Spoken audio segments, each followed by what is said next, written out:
Welcome, one and all, to the H3 Podcast Experience. We're trying to compete with Joe Rogan over here. Hell yeah, dude. My theory is that a podcast can never compete with an experience. He's got an experience. Right. So I'm trying to even the playing field a little bit. You need seaweed pills or something. Yes, I need some kind of supplement, experience supplement.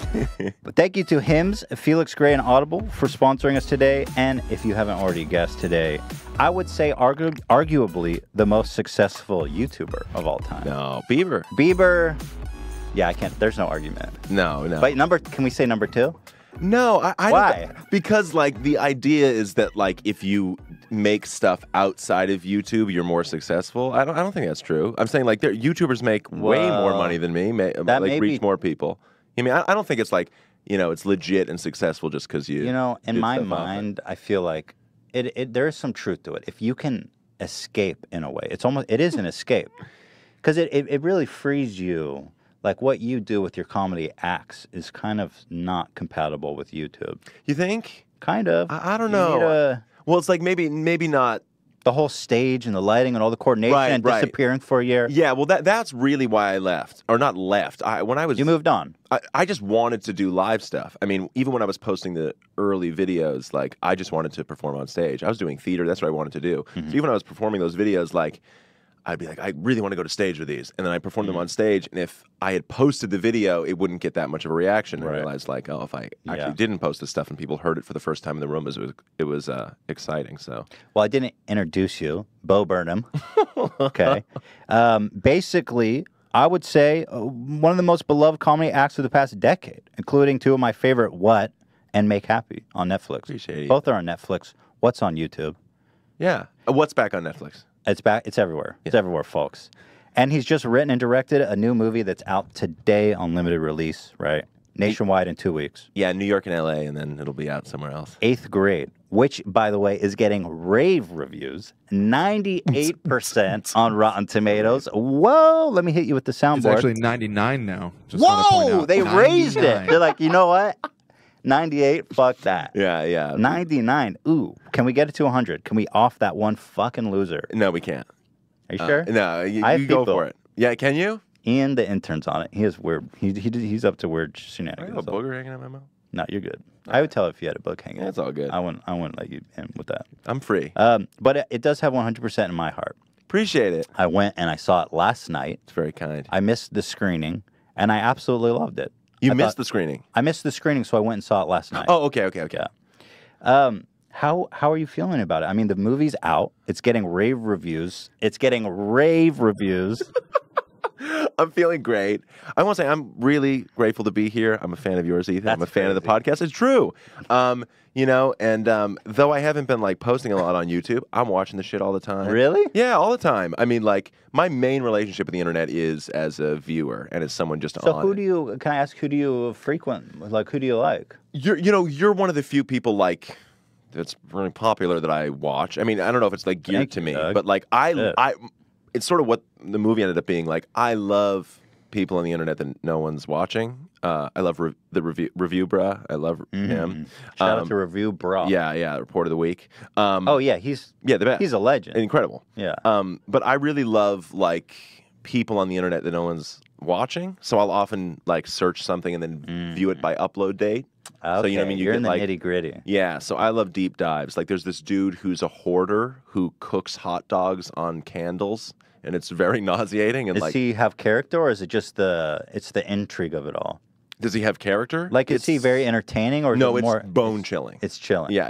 It's like him. Like, should we give him a shout out? I don't know his name, and I don't know if he's living. Hoarder. Yeah, and no, but really is like he takes a tour of his like hoarding house, and he cooks like he calls them sausages. And there's a video of him making sausages and peaches. It's absolutely incredible. We could probably pull it up. Yeah, I mean, I don't know it's him cooking sausages, and it's really not. Yeah, Ian, try to find the hot dog and sausages, or the peaches. He calls it sausages and peaches, but it is most certainly hot dogs. Okay. Okay. But no, I just like I don't know.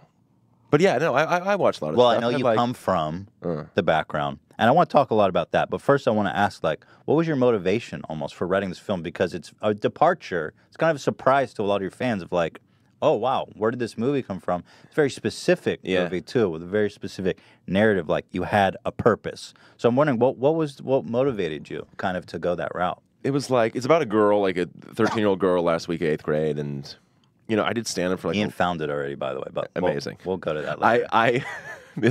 It'll be a hard left turn from this conversation. Yeah. I performed stand up for a long time, and I was feeling anxious, and I wanted to sort of talk about the internet and my own anxiety in a way. And so I had felt like my anxiety for a long time was like very specific to me being a 25-year-old comedian with like an audience. And then I would like do my shows, and like young kids would come up to me and say they felt like me, and they felt like they knew what I was going through. Even what I was talking about was like being on stage in front of thousands of people. I'm like, why is this resonating with you? And I just think the sort of pressures, the weird pressures that are usually only afforded to like D-list celebrities have now been democratized and given to everybody. So I was always interested in like, who are telling a story about someone on the internet that nobody's watching? Because the internet tends to, and the culture at large tends to only talk about the people on the internet that are being seen, but the majority of people on the internet. And there's a lot more and more who are just talking to the camera and nobody's watching. Yeah, and that's 99% of the videos that are uploaded, 99.9, you know? Yeah. And the only thing we talk about is like people that go viral. And as someone that went viral, it's really not that interesting. You know what I mean? Yeah. It's like the actual interesting thing is just trying to engage with this thing and trying to be seen and trying to be heard. And to me, the people that weren't being heard were actually engaged in a much deeper, more honest thing. Well, there was one of the central themes I think that I extracted from it was like how social media, or this abundant of all this going on with YouTube and Twitter and Instagram, is affecting kids. Because I think there's a 5-year difference between us. But when I grew up, there was no, like, growing up as a kid was hard enough. Yeah. But then when you have all this new social media introduced to them, and the way that you portray the girl, how she's glued to these social medias is very accurate, I think. Like, how is this affecting kids? I don't know. All the time. Is that? I don't quite know exactly. Like, and truly, it was me wanting to talk about how it felt to me, and how it felt to me was it made me feel nervous and weird and unsure of myself, and that seems like You mean social media? Yeah, just having to sort of represent yourself, having to live your life, and then also live your life on this other place, and then the sense of like, because of that, floating behind yourself through situations. I just think it's like weird and disembodying and like a little disassociative or something. But more than anything, it was like, I'm happy for people to like leave the movie thinking about that stuff, but I don't want the movie to be like a TED Talk or like, you know what I mean, some like finger wagging shit, because that's what so annoys me. It wasn't, by the way. Let me just say, it no, really wasn't. I'm not saying, but like that, I don't know. It just feels like the internet hasn't even, at least in popular media, hasn't even been described, let alone figured out. Like so, I just wanted to portray it how it feels to her and me a little bit, which is just weird. It's just like, it's a lot. But if it's not like it's just shitty. It's not like it's like we should just, if we threw our phones in the ocean and we'd be happy. It's like, it's both. We're super connected. We're super lonely. We're super stimulated. We're super numb. We're self-expressing and objectifying. It's like, I wouldn't be here without the internet. You know what I mean? Like, obviously, I'm so grateful for it. But also it's, there may be a happy medium between like, the 60 minutes talking about like narcissistic kids and like, come on creators, or whatever the fuck the YouTube conversation is, where it can't self-examine at all. I feel like, well, on my part, I'm a grown man, more or less, and I've recently pretty much quit using social media because it's honestly too much for me. Like even me for a long day, I had like a quota for myself where I was like, I need to post every day on Twitter once. Yeah. Because in a way, it's like, if I don't tweet, do I exist still? Like, am I still in the minds of these people? And I found, by the way, that the answer is very much yes, you still do exist if you don't tweet. But, like, there was just a really unhealthy interaction I had with it, like checking it first thing in the morning. Yeah, I had that too. I started sitting down to pee. To be on my phone, I was like, this is fucked up. That is fucked up. This is totally fucked up. Because you don't really get a lot a lot of that. You sit down to pee, I mean, what does that buy you? Like 30 seconds? 30, 40 minutes at most. Right. No, that's a condition, really. Yeah, we'll get into that. Yeah. But yeah, but that is part of what the movie's hoping to get at, is that like it isn't like you sit down to pee and you use your phone for that. So you would just open Twitter really fast while you were on the John? Yeah, and if it's cold, I'll piss through the space in the seat and the bowl and all over my pants. Nothing happens. Does that happen to you still? That used to happen when I was a kid, and I would have like a morning wood, and like, because your dick points down into the bowl. Yeah, definitely. But you're still able to pee through the hole when it's soft? Yeah, I was just kidding. Okay. So, yeah. I was trying to explore that. Yeah, no. No, wow. I was like totally kidding. Okay. I just made up a really specific joke that's never happened. Okay. You've never peed through the crack when you were a kid? All right, let's get off adult, it. Let's get off I it. try to be vulnerable with you. Yeah, okay. All right. But yeah, I think like people look at me, I'm like, man, I'm so glad I'm not in 8th grade anymore. I'm so glad I'm not so awkward I don't have to deal with social media. And I'm like, the worst people on social media are 30-year-olds and people in their late 20s. Like, from talking with the kids have the best chance of being chill on it because they like actually have a little bit of self-awareness and kind of have grown up with it. It's the 30-year-olds that pretend like they're not, addicted to it and becoming super. I can't believe what my friends look like online. I can't believe there's so many people that I don't mind in real life and I hate them. Interesting. Hate them. And there's never the opposite. There's never anyone. Like, what is it that they do online that makes you hate them?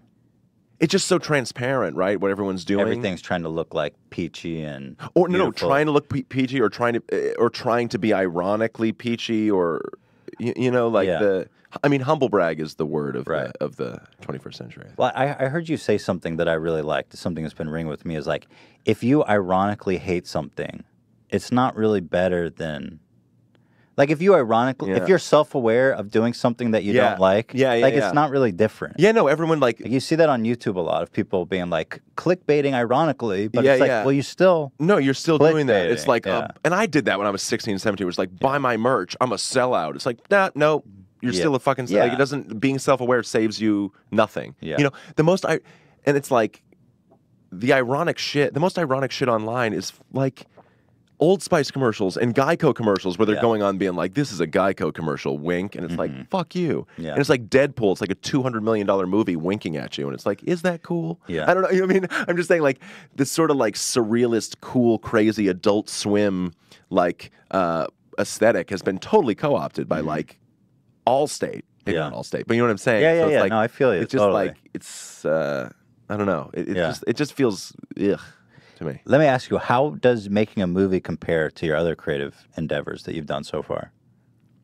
It was good. I mean, I was just desperate to work with other people. I was like, stand up, you just look to yourself. And I was so tired of my own head. You know what I mean? I was just so tired of my voice and my face.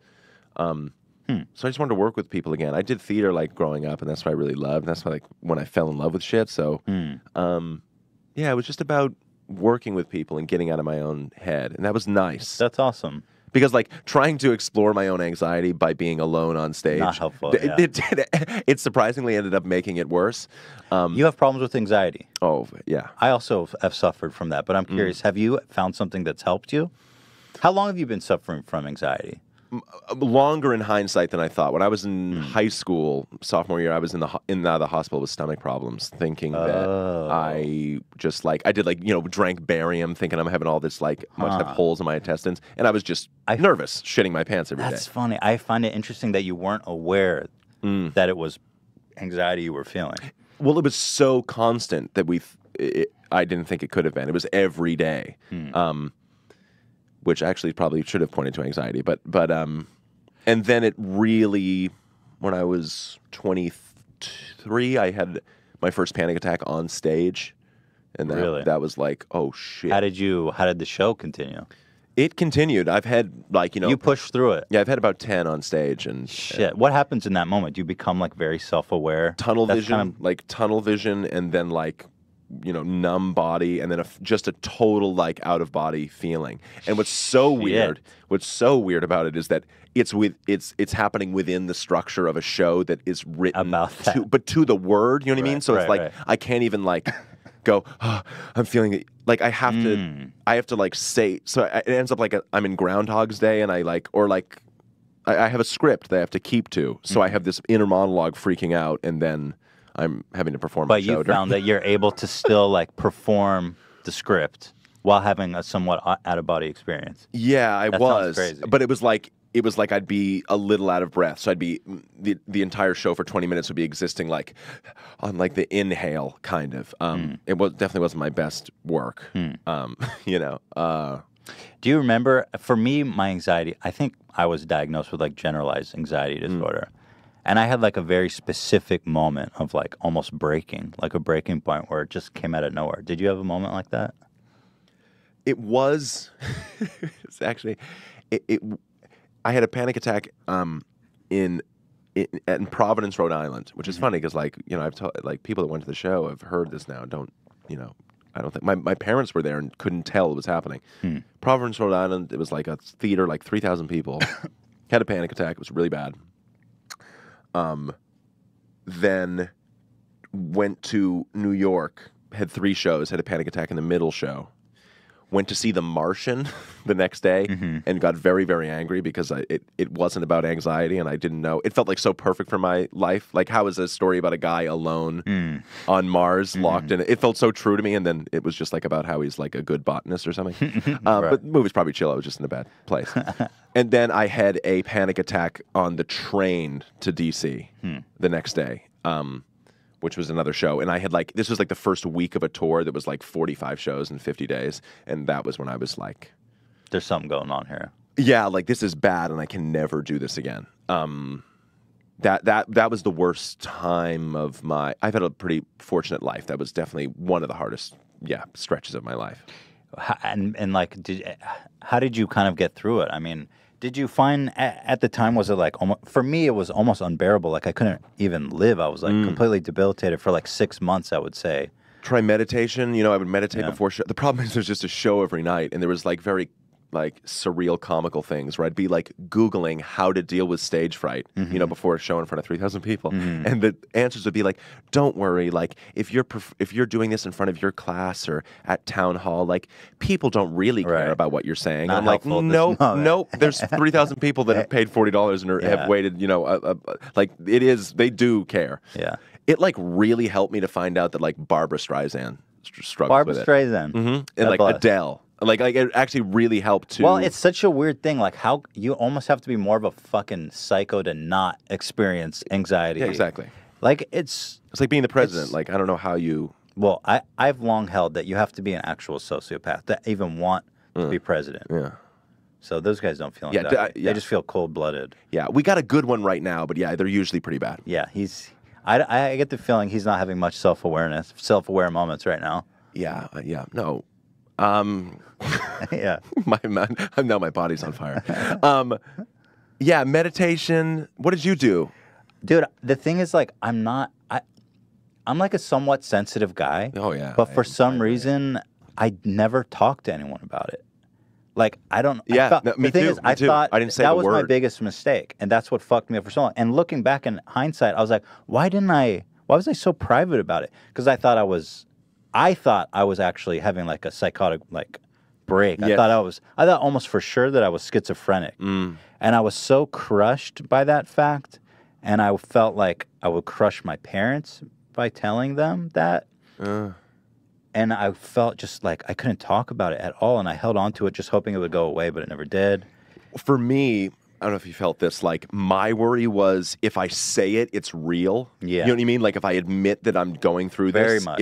it's I've spoken it and now I'll never stop thinking about it. And it is, for anyone worried about this, it is the exact opposite. It's like speaking it is the salvation. So of the that's thing. what helped me is when I finally talked to them about it.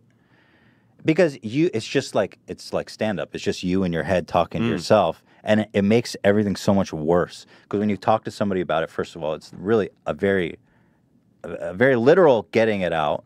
But then people can talk to and be like, look, you're not schizophrenic. You're not dying. It's just anxiety. Like the things that I hoped for myself but wouldn't believe, people were confirming for me. That was the beginning of healing. But I think the thing that really changed for me was having a significant other in my wife. Right. Someone that really like I felt comfortable talking about it and being myself and knowing that. Because a lot of the anxiety that I had was very much like social in a lot of ways. Yeah, you know? right. Yeah, of course. So a lot of that was alleviated when you find someone that like you think doesn't care. Yeah, and you're alone in it together or Yeah, whatever. exactly. And then you can hate the world. Army of two or something. Yeah, as, yeah. Kurt Yeah, Vonnegut said. Yeah, that's beautiful. Yeah, I never took medicine though, but frankly, I wish I didn't did. either. Yeah, I think it would have helped a lot. I almost took beta blockers for performance when I felt like I was gonna.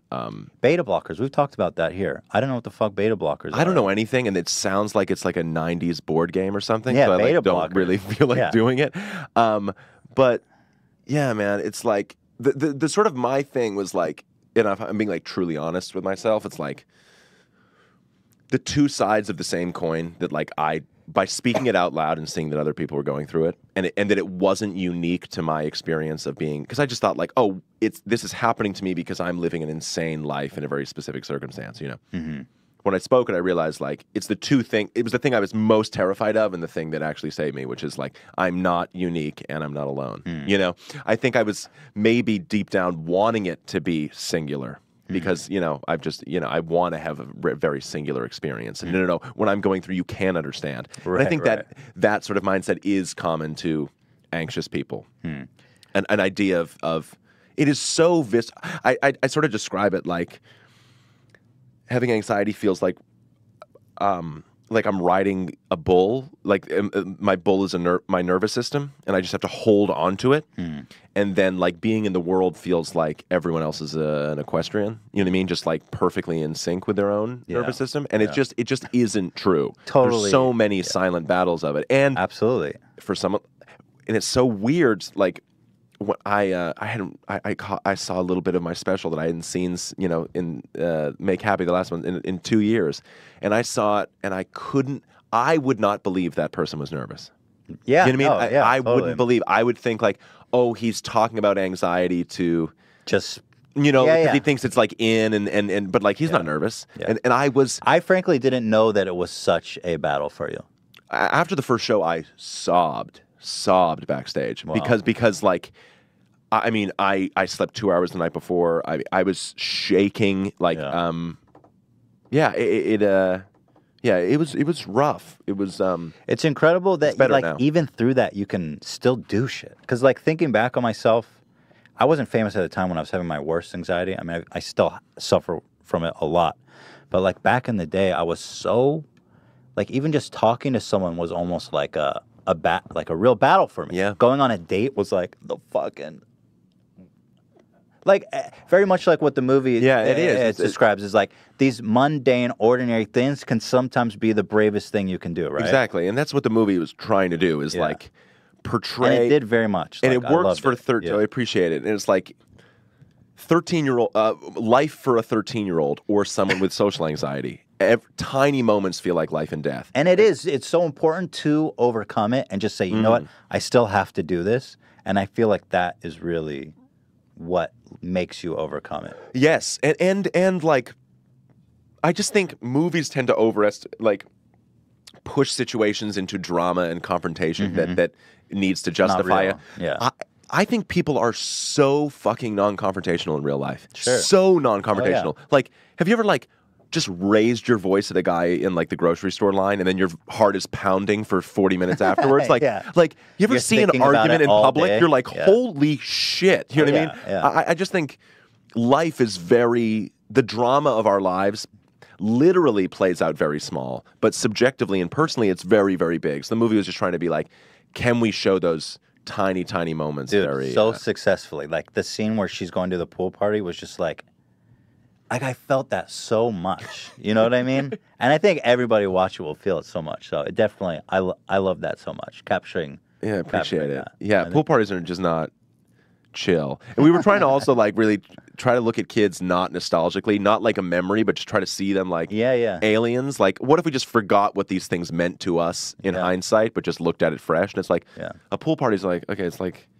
okay, so forget everything you know about pool party. Forget that it's like a cultural standard and realize that it's like, okay, it's like a bunch of kids whose bodies are exploding, half dressed in a hole in the ground with water. It's like, how is this part of our lives? Like, how is this any passage, like rite of passage for kids? Yeah, absolutely. Funnily, like you just touched on, it doesn't get better as an adult. No. Can you imagine going? I cannot imagine going to a pool party and taking off my shirt. Are you fucking kidding me? Yeah, it's the worst ever. Yeah. Yeah, I'm still like... I wouldn't do that. Now I would just not do it. Would you go in with a shirt on? Did you do that No. when you were a kid? I was shirt on in the pool. I'll tell you why I was shirt on. I had a giant mole on my back. Hell It's yeah, been dude. removed. Congrats. My mom did it. But Your mom she thought it was removed cancer. it? It was she thought it was cancerous because it was like this fucking big. But that's why I was shirt on. Now I keep the shirt on because I'm fat. Hold up. Wait. Your mother removed a mole off your back? Okay, maybe I described that weirdly. She opted for it to be removed. Oh, she didn't my literally God. come with I thought she a was like scalpel. heating a I was butter like, wait, knife I up see in the kitchen. where you think I went, and that's not what happened at all. Yeah, no. Okay, chill. Yeah. We got that covered. Okay, that's good. That's great. Yeah. The sad shit is I would always wear my t-shirt in the pool, but I would like pretend like, you know what I mean? I'd like fall into the pool and be like, oh shit, my shirt's on. Yeah, that's, ooh. Oh, it's rough, right? And you know, It's so everyone, embarrassing. even as a kid, everyone's like, come on, dude. Yeah, you really, like, you forget how self-aware you are at that age. Like, at that age, you're in on the joke of yourself. Like, you're making fun of each other for your voices cracking and shit. Like, you know what's going on. Yeah. Yeah, it's brutal. Shirt on, man. I've seen fully clad. I mean, shoes and everything. I've seen that before. Yeah, that's pretty sad. wild. Some stuff pretty with their wild. feet. Yeah, damn. So would you shirt on these days? You wouldn't shirt on if you went to a pool party. I don't pool. Yeah, just I'm an avoid indoorsman. altogether. Yeah. I'm an endorsement, most definitely. Yeah. Do you have? Well, do you camp? Do you do any outdoor activities? Would you play video games? What do you camp? do? I Does don't know. anyone What do you do camp? outside? People camp. Yeah, people. Yeah, there's fuckers out there making their own granola. There's people out there that do stuff, and I'm genuinely jealous. I say when I meet somebody, I'm like, you're the kind of guy that does stuff, aren't you? Yeah, I know. You know what I mean? Part of me that's like, yeah, if I just like ate the right stuff and went hiking and things, I'd be happy. But Can then you imagine going hiking? No. Can you I've imagine never being went that to Runyon. guy? I've never went. Never. Everyone hikes here. I've never been. They seem so happy. They're out there. They on the don't. trail. They're dead behind the You eyes. think they're lying about it? No way. Dan, are you I mean, I know that like Dan and Ian are very much people that do stuff, and I go, who are you? Well, you meet these people and they're like, that was Dan. Sorry, Dan. Do you go hiking? No, I mean when I had a girlfriend a few years ago, she would force me to all the time, but that doesn't really count. You didn't It's not like it, though. Yeah, you know. was that the main problem in the relationship? Yeah, that she wanted to hike. She In always more ways wants than to one. fucking hike. Yeah, exactly. I think I'm gonna dump her. Yeah. All right. Yeah, I don't like those people. But are you jealous of people that do stuff? Because I'm like, No. oh, they're always planning stuff. They're going to like art exhibits. Yeah, they're also hiking. like thrilled when they find a bag of like dried cranberries. Like, I don't want to live that life. Find a bag of dry. Well, you know what I mean? They're all like, oh, you know what I mean? I don't want to eat like Eggo waffles and drink Red Bull. I'm saying I'll when you're probably at home, die what do you at do? 50. What's your main hobby? You probably work a lot. No, I have a true lazy streak, like truly. I like will sit around for a long time and then like have a burst of doing something and then So what do you fall do back. when you're at home, a homesman? Homesman, I got dogs, Got dogs. girlfriend. Okay. I kiss my dogs, walk my girlfriend. Kiss the Yeah. Well, yeah, right. That was like a 1930s joke. That was good. Still green. I watch a lot of. I'm online. watch? I watch a lot of stuff. This is my problem. I'm home all day and I don't know what I do. That depresses me. I don't know if that's what you're getting at. Yeah, but like, it is, I'll be at home all fucking day, Yeah. and at the end of the day, I'll be like, I didn't even like turn on a show and watch a show. Like at least I would be able to say I did that, but I don't know what I do. I'll watch like videos of like 10-year-olds doing like Yankee candle hauls. What? Like 10-year-olds, like they there's a lot of Yankee. It's like 10-year-old kids with like 300 subscribers that like go to Yankee Candle and bring a bunch of candles home, and they're like, a candle. yeah, haul. yeah. And they're like, I got like this. It's peppermint, and they smell like it smells like peppermint. It's the greatest shit ever. Wow. Okay, I could tell you're a homesman. Yeah. No, yeah. I don't. You play video games? Yeah, I play. If I got PSVR. I'm very excited about that. If there was people, I want to make my movie for VR. If there was anything else my movie could be, I wish it could be VR. What does that mean? You're just one of the kids, kind of. Like, Yeah. No, what I'm saying, the VR actually like inspired the movie a little bit visually, like wanting to feel like you're in this thing, kind of looking around. And like when people start making like really cool short films and stuff on that, and there's been a few. It's incredible. It's like it's a new medium, not in the way like television and movies are different mediums. It's a different medium in the way like movies and books are a different medium. So I'm very excited about that. But I got Switch. I've been playing Mario Tennis Aces. Sweet. I love the Switch. Yeah. I just do handheld. Yeah, I don't fuck with the. Yeah. Well, do you play on the TV or no? See, no, I do all that. Yeah, I like the TV. Yeah, we're different. But I heard it's better. I heard it. Yeah, exactly. You really have to split hairs to find differences when it's like, I'm a handheld Switch, man. But it's better graphics on the TV. Yeah, yeah. It's a TV for fuck's sake. That's right. It is a TV. That checks out. All right, let's go to a quick break. We will be right back. When we get back, I want to ask you all about like kind of. I've got a question. Is the viral video dead? You know. Let's ask that when we come back. Thank you to 4Hims for sponsoring this episode of the H3 podcast. Did you guys know that 66% of men start losing their hair by age 35? Now, I started using 4Hims about, I'd say, 2 days ago, and I don't want to brag or anything, but not only is my hair looking more luscious and thicker than ever, but I am also feeling particularly powerful today. Guys, it's much easier to keep the hair you have than to replace the hair you've lost. Have you noticed that hairline receding? Do you want to do something about it? Well, guess what? Baldness is an option, okay? And you don't have to be that guy any longer. The solution, 4hims.com, a one-stop shop for hair loss, skincare, sexual wellness for men.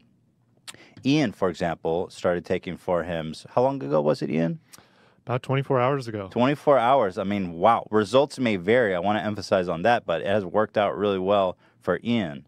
Yeah, fixed my hairline, changed my life. Great. Thank you so much, Ian. I'm glad we could help you out. There's a well-known generic equivalent to name brand prescriptions to help you keep your hair. This is not snake oil pills or gas station counter supplements. This is prescriptions backed by science. There's no waiting room, no awkward doctor visits. You're going to save hours by going to 4hims.com. It's so easy. Dan, what is your opinion of 4Hims? It's done a lot of good for me. As you could see, we are all feeling great, and our hair is, I don't want to say Super Saiyan, but I mean, we're feeling really good about it. Let's just put it that way. The products get shipped directly to your door after you answer a few quick questions. A doctor reviews it and prescribes you the medicine. So here's what you need to do. Order right flippin' now. My listeners get a trial month for 4Hims for just $5 today, right now, while supplies last. See the website for full details. This would cost hundreds of frickin' doll hairs if you went to a doctor or a pharmacy. So go to 4hims.com/H3. That's FORHIMS.com/H3. 4hims.com/H3. Results may vary in this case, but it's going to help you a lot. Thank you to Felix Gray. Guys, if you're like me, you spend a lot of time on the computer. A lot. Way too much. And here's what you need to know. Those blue lights coming off there are going to F you the frick up.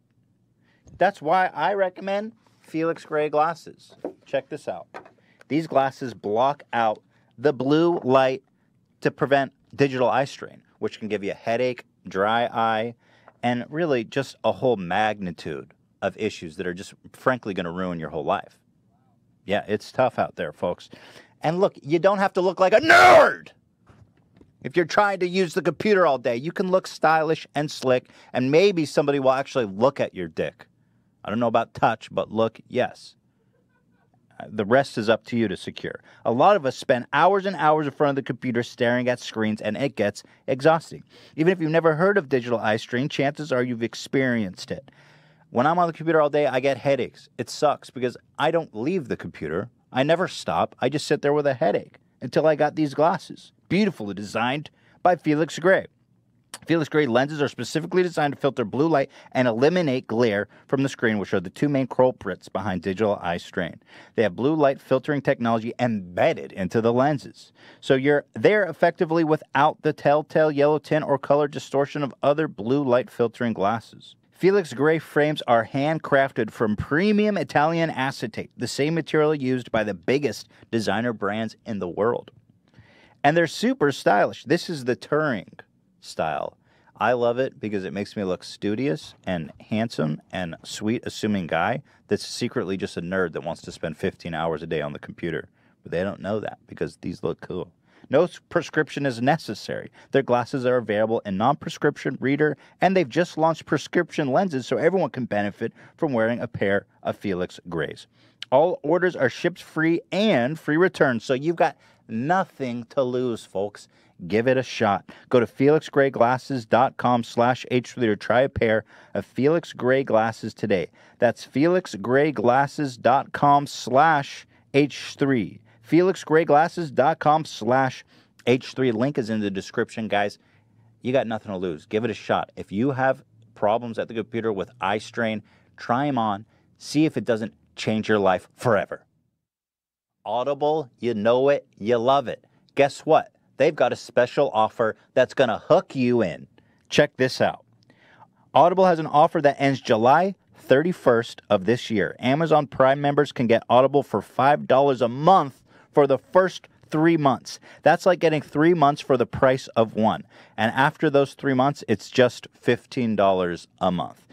Now, you know I love Audible. It's basically changed the game for me because I can listen to a book. It's like doubling your productivity. If you want to listen to a novel or a self-help book, or you want to learn, whatever you're doing, you're exercising, you're playing video games, there's nothing better than accompanying those activities with Audible at the same time, folks. Audible has the largest selection of audiobooks on the planet.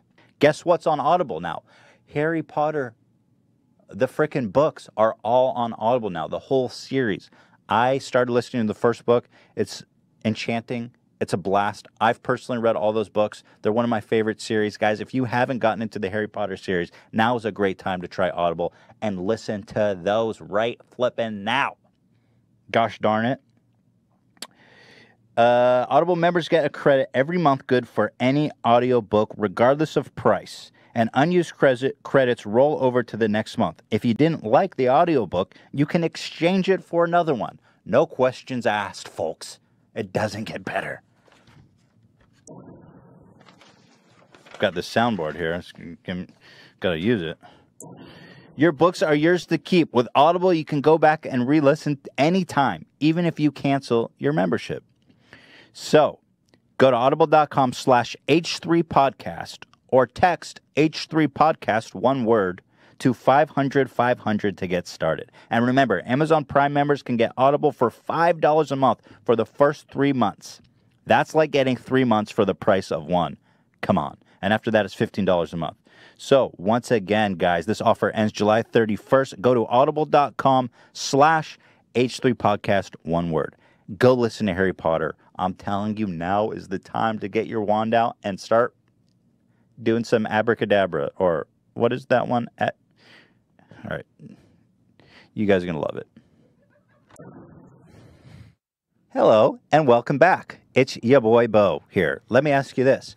You had your big break. This is a big thing for you, right? Elbows on the table. Yeah, I don't know. I have things. I'm not very I do this a lot. I know that's. We just talked about anxiety, and now I'm making you I'm so in my conscious of your head mind right now. No, it's horrible. Well, I used to say fascinating. It's a good word, but I lean on it a little bit. Yeah. And I got memed into the fucking ground. That's incredible. And I watch like late night shows, and I watch people, and they say, I listen to a lot of podcasts. They say fascinating a lot. You They even have it soundboarded. You can tell what bros have listened.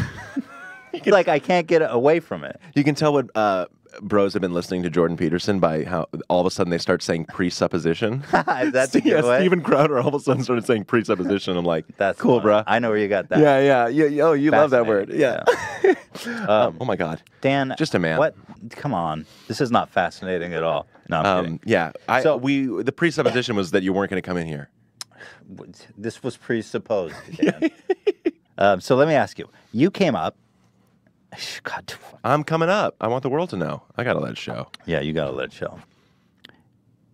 This is so me I'm so right now. sorry. This is so me right now. Yeah, I fucked you up. I'm sorry. You came up. You went viral, right? Hell yeah. I feel like back then going viral, was that a hashtag? Hashtag viral, dude. Hashtag viral. I became an internet sensation, which You is were. a term I love, and please keep using it. And it was true. Back then, there was such thing as I felt like it was real viral videos. And viral videos to Real me viral. Yes. meant like from nothing. Yes. From like the depths of Yeah, it's bullshit. of YouTube James oblivion. Corden cannot go viral. No, And I agree. You can't Love go to James. I'm saying love to James, Yeah. but you can't go. That's not virality. A virus, yeah, it's like a dude fucked a monkey. He got AIDS, and from the depths of out of nowhere, AIDS was born. Exactly. That's viral. But it's like, oh, I got a cold. It's like, well, the cold's been around. That's not. You know what? That's a weird analogy. It's a weird analogy, but maybe you know what I mean. It's more like you have 8 million subscribers. Most of your subscribers Yeah. saw your fucking thing. It didn't go viral. Yeah, you just, yeah, exactly. And But it's like, I so would- my question is, do viral videos still exist? Because I don't see that happening anymore. They do. They do. I don't think like, yeah, I don't think I would have worked now. I don't think I would have been discovered. It's a bummer. I don't like. Why is that, do you think? Because YouTube turned into a fucking studio and a network, and you go to the trending page and it's fucking Late night. late night clips, movie trailers, and music videos. It's like fuck. Like you know what I mean, like when we started, it was like this was going to be the people's medium that was like cool and Yeah. different, and now it's just like I don't know why they do. I don't understand why they do that. I You don't know? either. It's like, dude, just don't put that shit there. They don't need the fucking views. And the best they do is like support their creators, but are they supporting like no. the little creators? No. The ones with a bunch of subscribers don't need help. And I don't know the specifics. I know people are getting fucked over specifically, but it's like Yeah. it's kind of like the class of 2006 to 11 rose or whatever, and like or you know I think it's hard to become anything now. I think like the established. It's really hard to break through. Yeah. And the only people that I see breaking through now are basically people who are producing just really the worst stuff. That's very easily consumable, that's very clickable. I think the thumbnail and the title are so important now to Yeah, the it's point crazy. that it's really that's like people start there and then work backwards. It's funny, yeah. Because I remember all my videos were posted like lowercase, just the title of the song. You know what I mean? And I remember like even me later in clips had to do big capital Bo Burnham HD, whatever the fuck. But that's not. But like Bill Wirtz, the guy that did the history, Yeah, the guy yeah. that did the He's the incredible music. he's the one exception, No, but actually. I think there are some others. I'm sure there are, and again, it's not that I wouldn't say it's not the kids, the specific people posting themselves that aren't of value. It's just I think the value system or whatever that's like that you're taught to, you know, I don't think it encourages people to be creative like it used to. Right. Or got out of the way. It's like I don't know, it's crazy. Well, a lot of I didn't think it was all going to turn into vlogging. Yeah. You know what I mean? And like that's cool if you vlog, but like even musicians like on YouTube, they're like little indie musicians start their music video with like, "Hey guys, this is my music video. I hope you check it out." And then it cuts. Right. I'm like, "Whoa!" Like, Well, I think the problem is that YouTube's algorithm favors lots, like daily or even more than daily uploads of basically to succeed on YouTube in this environment, you have to post like every day. and fan engagement. Yeah, and is that's a kind of like crazy term. That's just like what's on top right now because it's what YouTube has selected, probably inadvertently, to dominate. Right. And it's not that there shouldn't be that. I mean, there are people, yourself included, who are very good at commentary, who should be posting a lot. But that should be one part of an ecosystem. I'm saying, in theory, this thing is just a blank medium, right? Where anything can post, where anything can... I just remember in 2006 being like, oh, man, I wonder what YouTube's going to be like in 10 years. It's going to be like all the Oscar-winning shorts, or I mean, it doesn't matter. It's not. Yeah. Who but cares like, the Oscars? right, But I'm just saying, it's going to be possibility. like people are going to be uploading. You know, like what? When I made my special, I made this big thing of like I'm going to post it for free on YouTube, you know, and then give it to Netflix. But I took way less of a pay so I could post it for free on YouTube. And I posted it for free on YouTube, and I realized like the environment had changed so much that like no one even thought I was posting it. They just thought it was like a rip from Netflix, and I was like, oh man, this place doesn't even exist for that anymore, really. That's true. And then you see fucking, I mean, I don't know. So I'm sure there's some really good stuff. I don't want to be shitting on people. I'm like, these are things I struggle with. These are pressures I feel But it's like, I don't know, around town I see billboards for YouTube Red, and I'm like, it looks like the Disney Channel. Like, isn't this place the Wild West? Isn't this like totally free? Yeah. Why are we imposing, like, and it feels like creators themselves are inviting, like, the archaic standards of Hollywood to themselves. It's like, you can be so much freer than this, I would think. Why are you making, do you know what I mean? I don't know. I think that, well, if you look at someone like Filthy Frank, I don't know if you know who that is. No. He was someone who kind of embodied what you're talking about, where he was very much his own man. He very much did his own thing, didn't conform to anything. He was just totally fucking nuts, and everybody loved it. But the problem was that he was always being demonetized. YouTube was always fucking with his videos in a way that didn't really make it sustainable. I used to love Shoe Nice, who like used to drink glue. He once was told, what did he say to Ela? Shoe Nice he's a legend. Legend. He called Ela an Israeli cunt once, and they wanted to kill her or something. But I was like, Shoe Nice. We still at my house. Nice. Me and my girlfriend, we always say, thank you. He's the greatest, isn't he? But it's just like, yeah. But Shoe Nice he's not killing it anymore. well, he's killing his liver. He's killed, but not it. But like, I'm just saying it should be weirder, right? That's all. No, I just mean it should be like. But I'm glad you said Bill Wirtz, because that does kind of, or Wirtz. And you know what? I know that there's like hundreds of them, thousands of just the system isn't in place. I'm saying, like, what I'm saying really is not going after the people making stuff. Yeah. And even the people making stuff would be so much better if the medium itself was encouraging actual creative expression. I wish they had a department or some kind of dedication to doing that, but as far as I'm aware, they don't. And they just they value hire a watch bunch of time. NBC executives. Yeah, like the people that work at YouTube are like a bunch of fucking dusty. Yeah. I shouldn't be saying this shit, but whatever. Well, whatever. I'm friends with them. They know we all hate them. All right, They cool. live with that. Yeah, it's like, Yeah. I mean, you walk into YouTube headquarters and you're like, is this the M&M store? Where the fuck am I? Do you know what I mean? It's like, Yeah. I don't know. The internet to me is like dirty and weird and crazy and like so human. And if you just scratch past the surface, you find Well, that's kind of part of the problem that's happening, is that, like, with net neutrality and all this stuff going on, is that people don't want the internet to be that dirty, crusty place anymore. They want it to be, buttoned up, and they want it to be predictable, and they want it to be not just another thing. Yeah. I mean, that's where the movement is going. Yeah, it's hard because I'm on both sides a little bit, because I also look at the internet and don't go like, the only problem with the internet isn't that it needs to be freer. You know what I mean? There's also crazy, I don't know if any of us should be able to watch like people blow their heads off. You know what I mean? And stuff like, I don't know if, but Or worse. yeah, blow their Much worse things on the internet. But yeah. Yeah. No, I got you. It's just with interesting. the snakes. Yes. You know what I'm talking about? Yeah. Yeah. It's Well, what do you think of when you came up on YouTube? There wasn't such a notion as internet celebrity or YouTube celebrity. no, and there wasn't a standard. There wasn't like a thing you should be. There wasn't like there wasn't a format.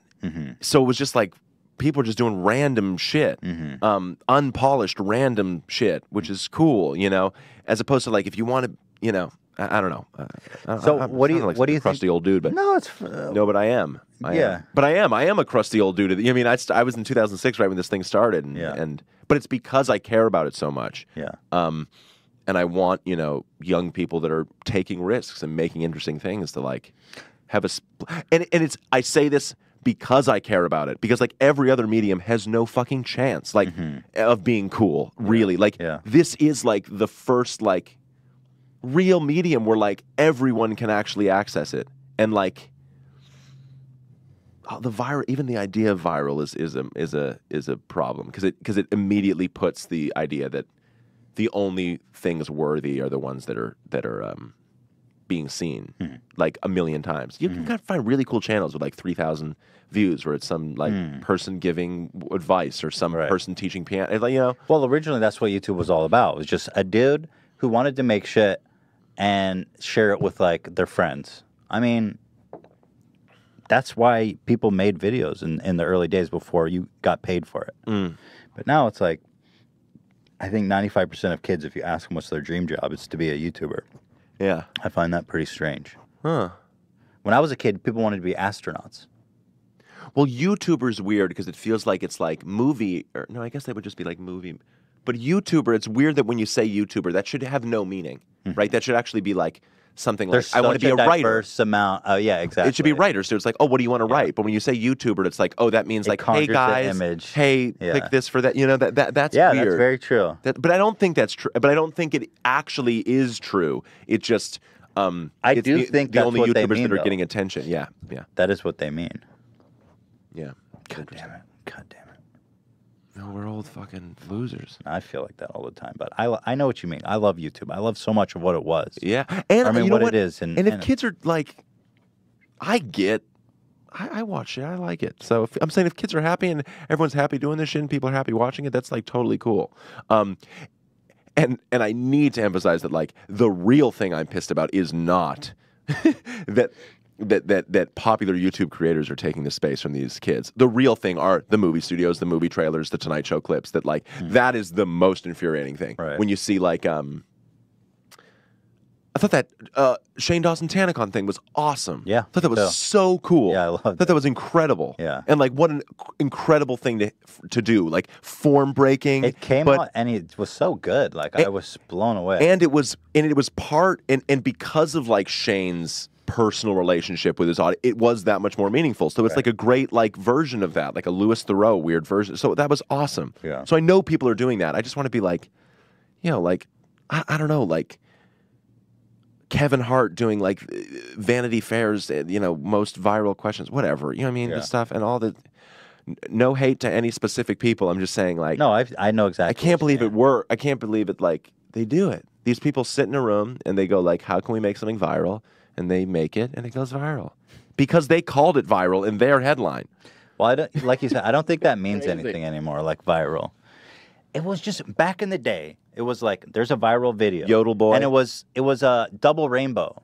You know what I mean? Like that's God. a viral video. That's a viral it's video. a guy fucking tripping balls over a couple. I mean, that's you know. I like don't think he's tripping balls. I think he's just deeply that. That guy was tripping balls. Oh, what, is that right?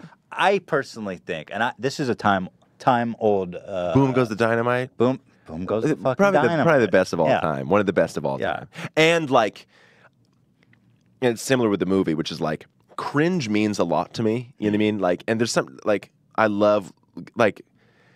And like our cringe and that, all that stuff it gets a little dark. I don't know why Yeah, the cringe community is sometimes can be very mean. Yes, but I like all the videos. But they're like deeply beautiful to me. They're deeply vulnerable and wonderful and meaningful. Interesting. I'm saying like some people watch the weird hot dog video of the guy blending the things and want to like tell him to kill himself or whatever. But I think it's like just so beautiful that we have access to people's most mortifying moments, and I feel for them. And I think cringing is a form of empathy. You know, well, certainly it is. You're embarrassed for them. Yeah. So like, and it's vulnerable, and like that boom goes the dynamite thing. That is me on stage if I just wasn't as good, or what, or not. You know, if I was. That is what it was happening for me. Is that I could just power through it. He's like having a panic attack. Yeah. And Reggie Miller's looking good. Reggie Miller is the best shit ever. Yeah. Later he gets the rebound, passes it to the man. Well, speaking of viral videos, I mean, you mentioned the hot dog peach. Yeah. And Ian found it.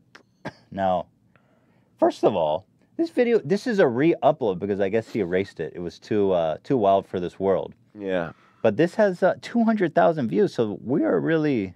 This guy kind of has a little bit of a fan base. Yeah. Wow. So anyone can make it. And yeah, see, YouTube's for everybody. This is, it's so funny after the conversation we had. It's going to act like I want more of this, which is just like probably a sad, like depressed man. We need more of this. Yeah. Let's see. Do you know where this guy is? He's in his kitchen. Or I mean, like in. No, I know. Yeah. Okay. Prepared sausages or hot dogs. I wonder what was the impulse this guy had to be like, I want to share this. But that's true. But that's beautiful. Right. Do you know what I mean? So this guy but he's not even taking inventory of what's in his house. But he's making the video as if this is normal and as if people want to learn how to make hot dogs and peaches. I mean, but really. He's in a bathroom? No, but this is truly beautiful and so deeply sad and funny and tragic. So we're learning about his life. seeing all these. Oh, so the sausages are just actual fucking hot dogs. I love that he calls it sausage. He's feeling a little bourgeois today.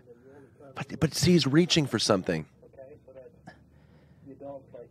But he wants to teach us. He wants to share. It's beautiful. It's beautiful. He's like, basically what it implies is that it took me a lot to be able to learn. I've learned the skill of cooking these hot dogs. Yeah. And I think sausage. Sorry, don't mean to downplay the gourmetness of it. And he's blending peaches. But basically, I found this secret, this wonderful secret. Look at him cooking it. I'm sorry. Oh, I missed. Does that? I don't know if that. Just a little zap. But I'm saying it is I mean, it's different. He's like, I found this new way to do this, you guys. But it's like, I can't explain it. This means a lot to me. This is beautiful and why have I not seen this? This is really something. Why have I seen this? That's the real question. This sounds like it's right up your alley. Stacks of salsa. Let me.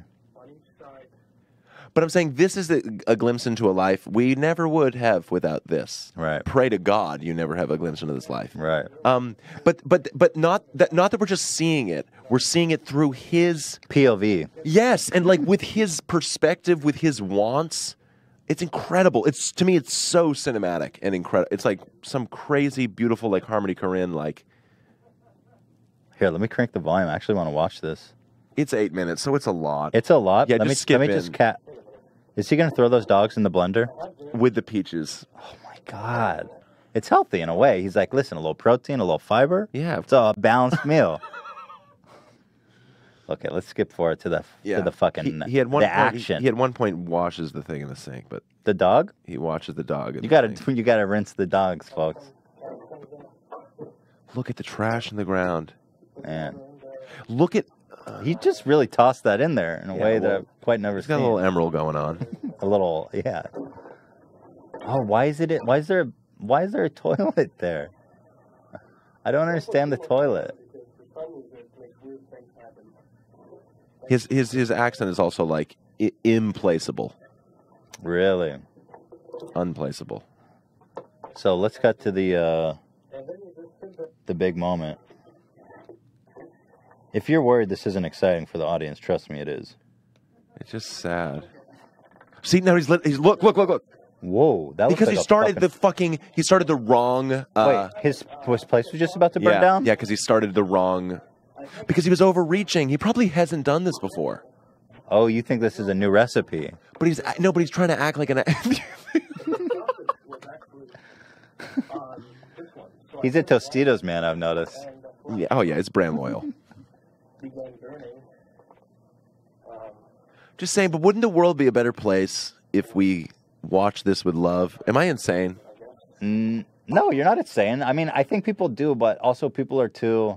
You have to have a certain level of maturity to be like, I love this guy, and not be like, this guy's a fucking loser. Yeah. I mean, I think most people probably over the age of 20 are like, having sympathy for or repulsed and just whatever.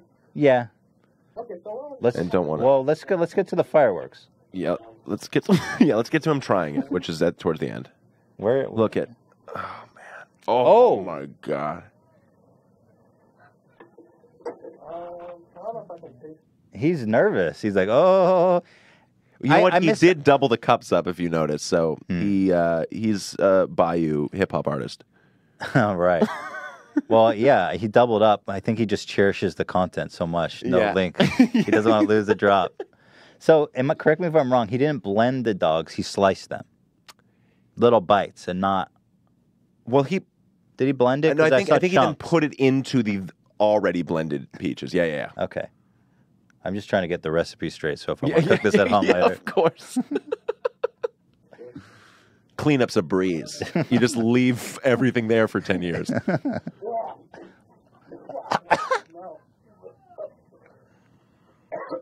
Seriously? Seriously? Hold on. I'm suspicious of this. Can I say that? Okay, but in what way? I think it might be an art piece. Oh, it's an art piece. But I think regardless, it's I an don't art think piece. this guy's real. I think he might be an actor. No. You know what I'm saying? Way It's too specific. So good. Way too specific. And then he hates it. He pours it out, and yet still uploads it. See, now you're getting it. No, but They're all I'm very like skeptical. this. I can show you a video of a 9-year-old that has a claw machine in his house because his mother like put a reverse mortgage on her house to buy him a claw machine that also looks like an art piece. I believe this that they're Ian, pull that up. That's really going to be hard to find. That was like super, but like. It's like claw machine boy. I guess this is just that. I mean, I'm not saying that it's for sure fake, but I'm so skeptical. The thing is, this predates kind of the era. I'm so skeptical of everything I see on the internet to the point where I'm like, I don't know that this is real. Of course. No. There's. What do they do? Bring all that fucking shit into there? Why not? It's just, why is there a toilet in the bowl? Why is there a toilet in the room? No, he goes in the bathroom. Why is he cooks in the bathroom? Yeah. Where does he live? Does he live in the bathroom? Okay. You got to just take the whole thing as a package. You can't pick and choose. But I'm just saying. I've seen red flags. So he's cooking. He's cooking hot dogs and peaches, and you're confused that he's going to the bathroom to get the water. No, but it's also perfect. It wouldn't be that hard to throw some Tostitos in a bathroom. Right, you know what I mean? Okay. Either way, listen. I don't want to take. I think it's real. You don't have to. No, I like of all the conspiracies I've had to walk people through, I'm much happier to do this than like the moon. The moon is real. I think the moon's real. As far as I can My good tell. friend does not think the moon's real. You have a moon doubter? Oh, deeply, deep. He would Drod, my friend Drod Carmichael, who I did a special for HBO. He's very Well, what's his theory about the moon? Not that it's not real. Or does he actually think it's like a hologram? Oh no, they're going to the moon. Never happened, yeah. Yeah, not the actual moon itself. One. Yeah, that'd be deep. Yeah. No, the going to the moon didn't happen. How do you still believe that in this day and age? That really blows my mind. He makes a good case. Really? You want to try to convince me? He would do a good job. I don't believe it, but the moon is fake, ladies and gentlemen. You heard it the moon It itself doesn't exist at all. All right, well, I do want to see how this ends, if I can be frank with you. I mean, it looks very real, everything.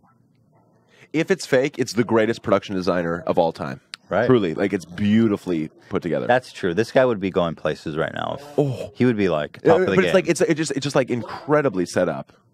The 2 flashlights, are you kidding me? That's incredible detail. Yeah. Abandoned for a couple of days now. Oh, he's not American. You know that, right? He sounds like Scandinavian or something, speaking English. Did you hear that? He said, I hadn't caught that before. Abandoned for a couple of days? Yeah. Let's go back. Let's put the pieces together. Yes, this might be. Okay.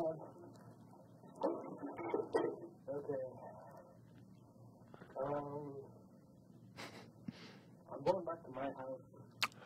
Oh, what? That's weird. This place is going to be like abandoned for. What is his house like? Where is he? If this is where he goes to cook, where the fuck does he live? Why would a guy like this have like another? He's got 2 houses. This guy's killing it. Yeah, I'd like to think he's like, yeah, he has like, This is his he's a vacation multimillionaire with like a bunch, like 15 just shitholes. This is real, by the way. But that detail, you could never write it. Yeah, you could never write it. Yeah, stranger than fiction, as they say. What is that? Is this fuck with you? This is us right now. Okay. You want to click it? Let's see.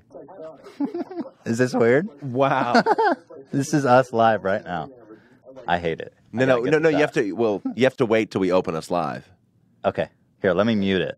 So at least that. No. You have to let it go. No, but then it's like it's so bad because they hear us through the laptop, and it's just repetitive. I made that mistake before. Okay. This is so weird that like. God, yeah, this is too meta. This is a panic attack right now, basically. Yeah, this is what it feels like. Yeah, this is. I'm having a panic attack right now. Okay. Okay. All right. We've. Oh my! That's good, dude. It's us. But wait, can we get more meta with it? Well, we just cut to the wide, so in a moment it's gonna. Okay, get really good. Dreams within dreams within Okay. dreams. Have you seen Lights Camera Jackson's Interstellar review? One of the best reviews of all time. By the way, I just want to say Okay. Thank you. that 8th grade, the reviews keep going up. During the break, they're like Rotten Tomatoes up. It's at a 99.9. yeah. I don't think And- they do points. Yeah, no, it's at 99.9, and it's The like, thing is, you can get all like B minuses and still have 100%.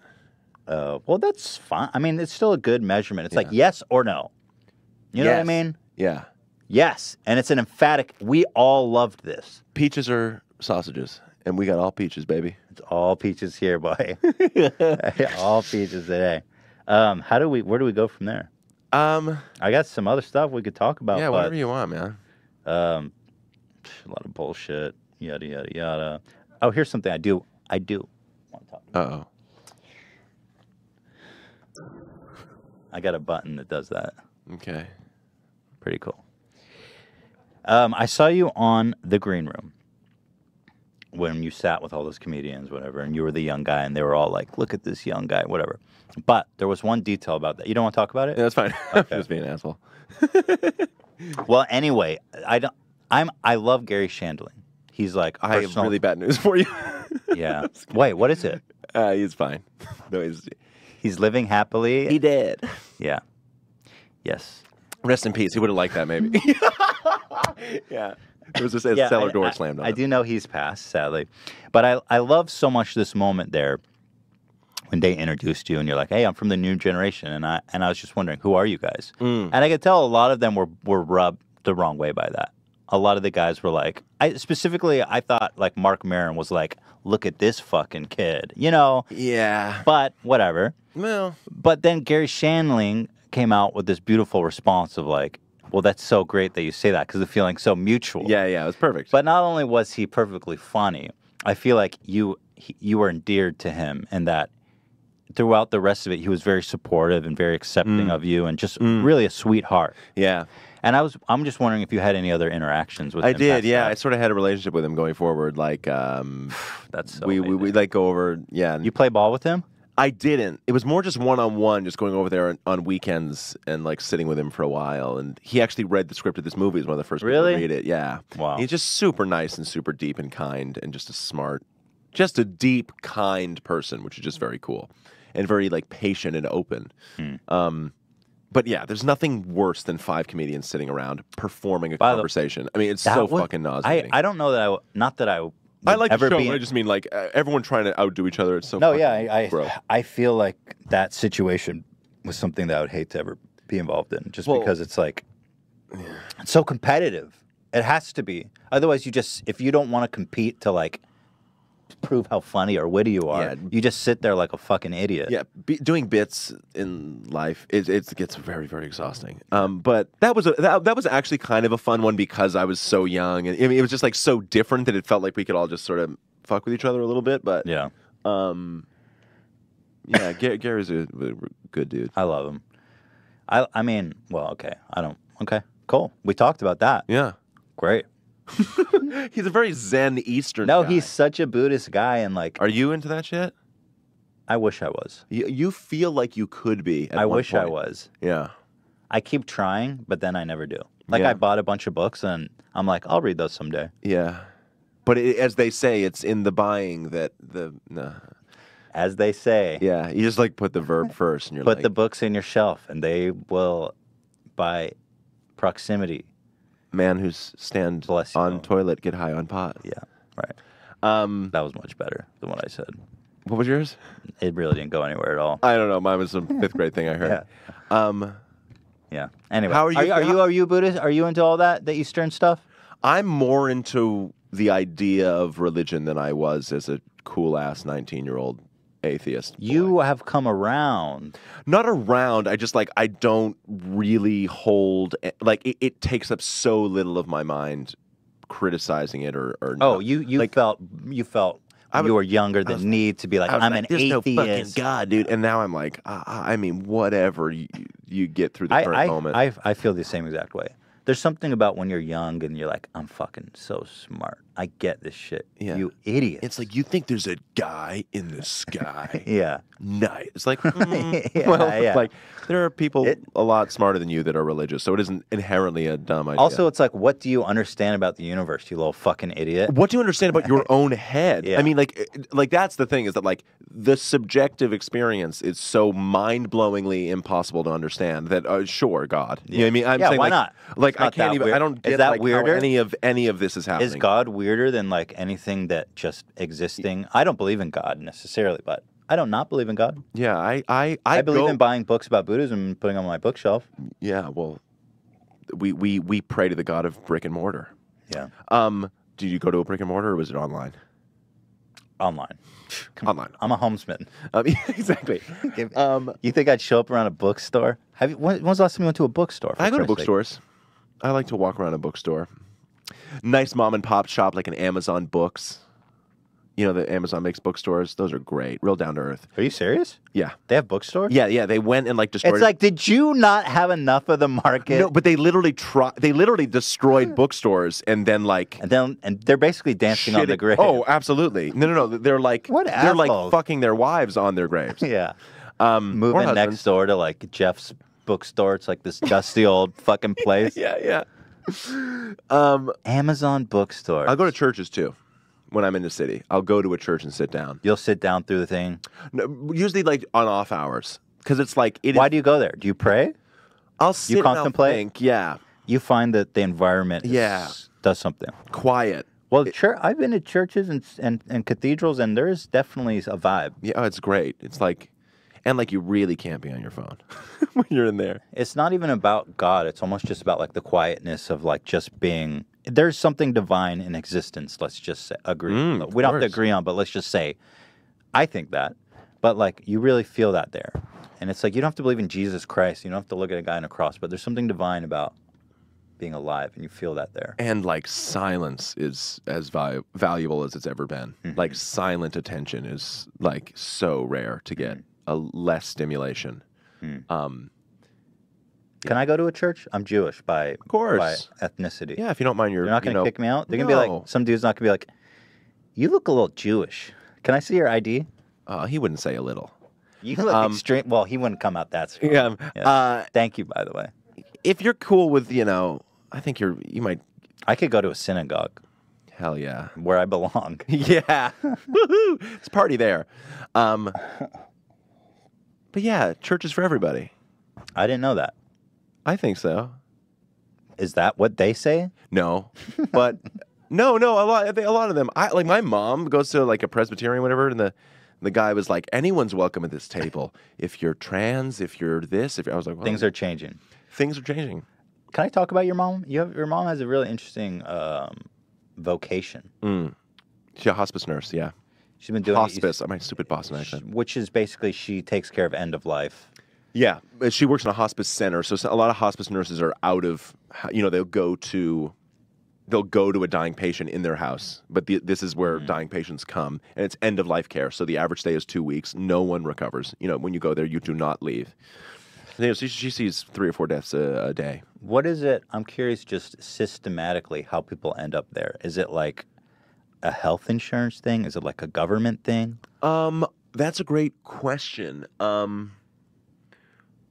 I mean, it's when the dying process starts. I mean, it's when the illness is fully terminal. You're moving out of the hospital and into a place where it's called end of life care, where you're just trying to make them comfortable. I'm genuinely and support curious them. about how that came into existence. Is it part of the hospital? Like, who runs that? I have no idea. I don't. It's just kind of like, where did that come from? You know what I mean? Yeah. Because the most hospice is the specific out of institute, like it's actually just nurses going to take care of you at home. So you're dying in your home. This sort of thing, a hospice center, is much, much rarer. But no, it's a lot of donations and things. I mean, like it's obviously not like a for-profit place.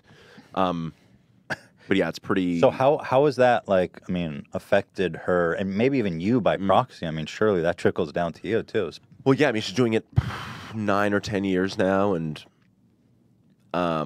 it's insane. She after the first 2 weeks of working there, she forgot the president's name, so she went to the hospital to get a CAT scan because she thought she had a brain tumor. And she went to work the next day, and her boss said, that just happens here. You just forget shit. Like, you're just going to be blocking so much of what's happening out here. That it's like that.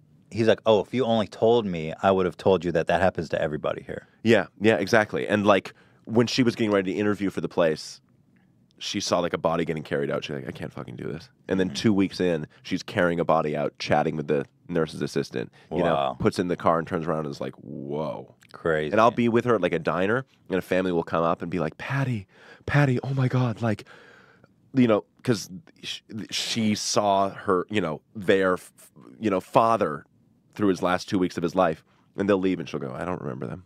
You know, because she's like the most, she'll be some like the most important people in some people's lives, you know, 5 of them a day. Trip. And it's like, I mean, how does that affect her? Has her personality changed at all? She's incredibly stable and like, and it's all women, you know, it's like mostly all women there. And it's like a really incredible example of like the sort of condescended, stereotyped quality of women, of like, oh yeah, women are maternal and women are very caring. But it's like a like military, like as tough a version of that as can be. And you actually realize that like caring is actually the most tough and resilient thing you can actually do at its extreme.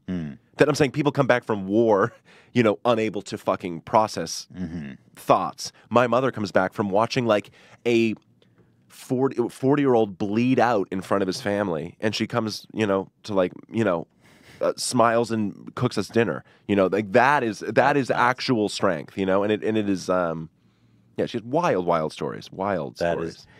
You know, people dying of alcoholism, and she will dip a Q-tip in Jack Daniels and swab it in their mouth.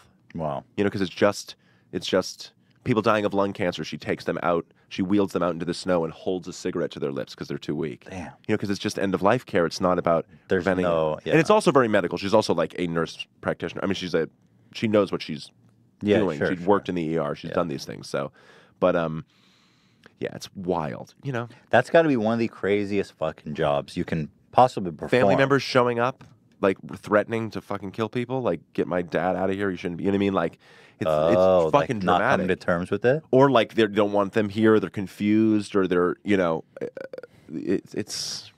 Well, I can say just from like my wife Ela is going through something with her dad right now, and like just hearing her talk about it is like.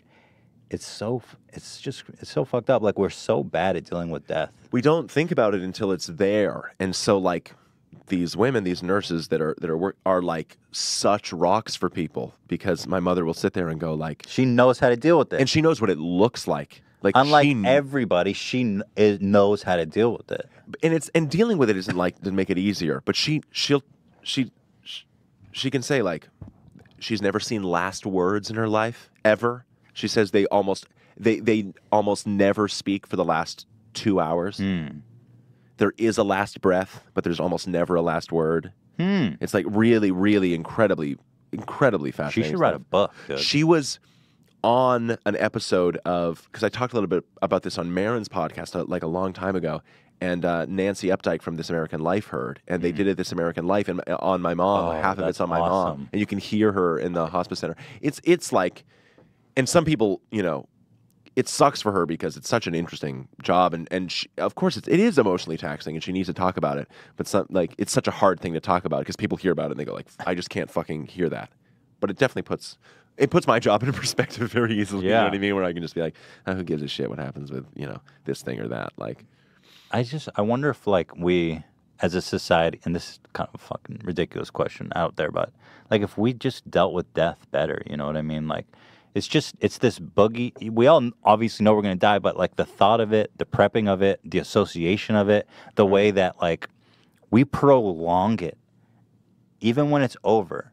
Like this is normal, is that when people are dying and they're on death's bed, certain to die, and they're suffering, there's no quality of life left. The family suffering, the person suffering. It's like you prolong that for as long as possible. I don't understand that. Yeah, I think we've done better with grief than we have death. You know what I mean? We like there's more of an infrastructure for the grieving process. You know, I think like we're more familiar with that. I'm saying before we may like we've experienced funerals. We know what that is. We know that space a little Right. bit. Those are very public and right. Yeah, but the dying process for people unfamiliar with it is intense. And my father's father died at the hospice center my mom was working at, but she couldn't work with him because they don't let you work conflict of interest. Yeah. Well, there's interest, but like, yeah, just like fucked up. It's like it just wouldn't be healthy or something. Yeah, I get that. I mean, but yeah, like my mother will come home like having a rough day, and it's like, what was it? It's like, yeah, I was a young person. You know, it's like fucking and it's in Massachusetts, in like this beautiful weird center with all these windows, and like the seasons are changing, and it's like, I would love to make a movie about it. It's just like a little too crazy and heavy. The subject matters is very interesting, and I think it's something that really should be explored. Honestly, it's like, I wonder if there's a way to make it that isn't brutally depressing. You know what I mean? No, I don't think there is, but it could be beautifully depressing, maybe. But like, there's one story that she told me that's like incredible. One of her nurse's aides, a lot of immigrants that work there, and she was a Haitian immigrant, and she was in the room holding something in her arms in a towel, and my mother was working with a older gentleman who was very sick and sort of out of it. And my mother was like, so she's going to take care of you now. And the old guy said some racial slur, you know, this is a black woman, and says like, I don't want that whatever touching me or getting near me. My mother turns to the nurse, and she's like, you know, putting the stuff in him that like conks him out for a little bit so they can like change his bedding and everything. And my mom turns to the nurse's aide and like, you don't have to do this. Like, that's really inappropriate. I'll do this. Don't worry. And she's going, no, holding this thing, going, no, it's okay. Like hearing all this. And my mother watches as the guy, like dozes off for a bit, and the woman opens the towel, and she'd been warming lotion. While he's saying all this stuff to her, she was warming lotion for him, and he's passed out, squirts it, and gives him like works into his feet and his hands. That's after hearing him. That's it's crazy like, compassion. It's like incredible. It's like, you know, the people that do this are like truly angels, and they're angels.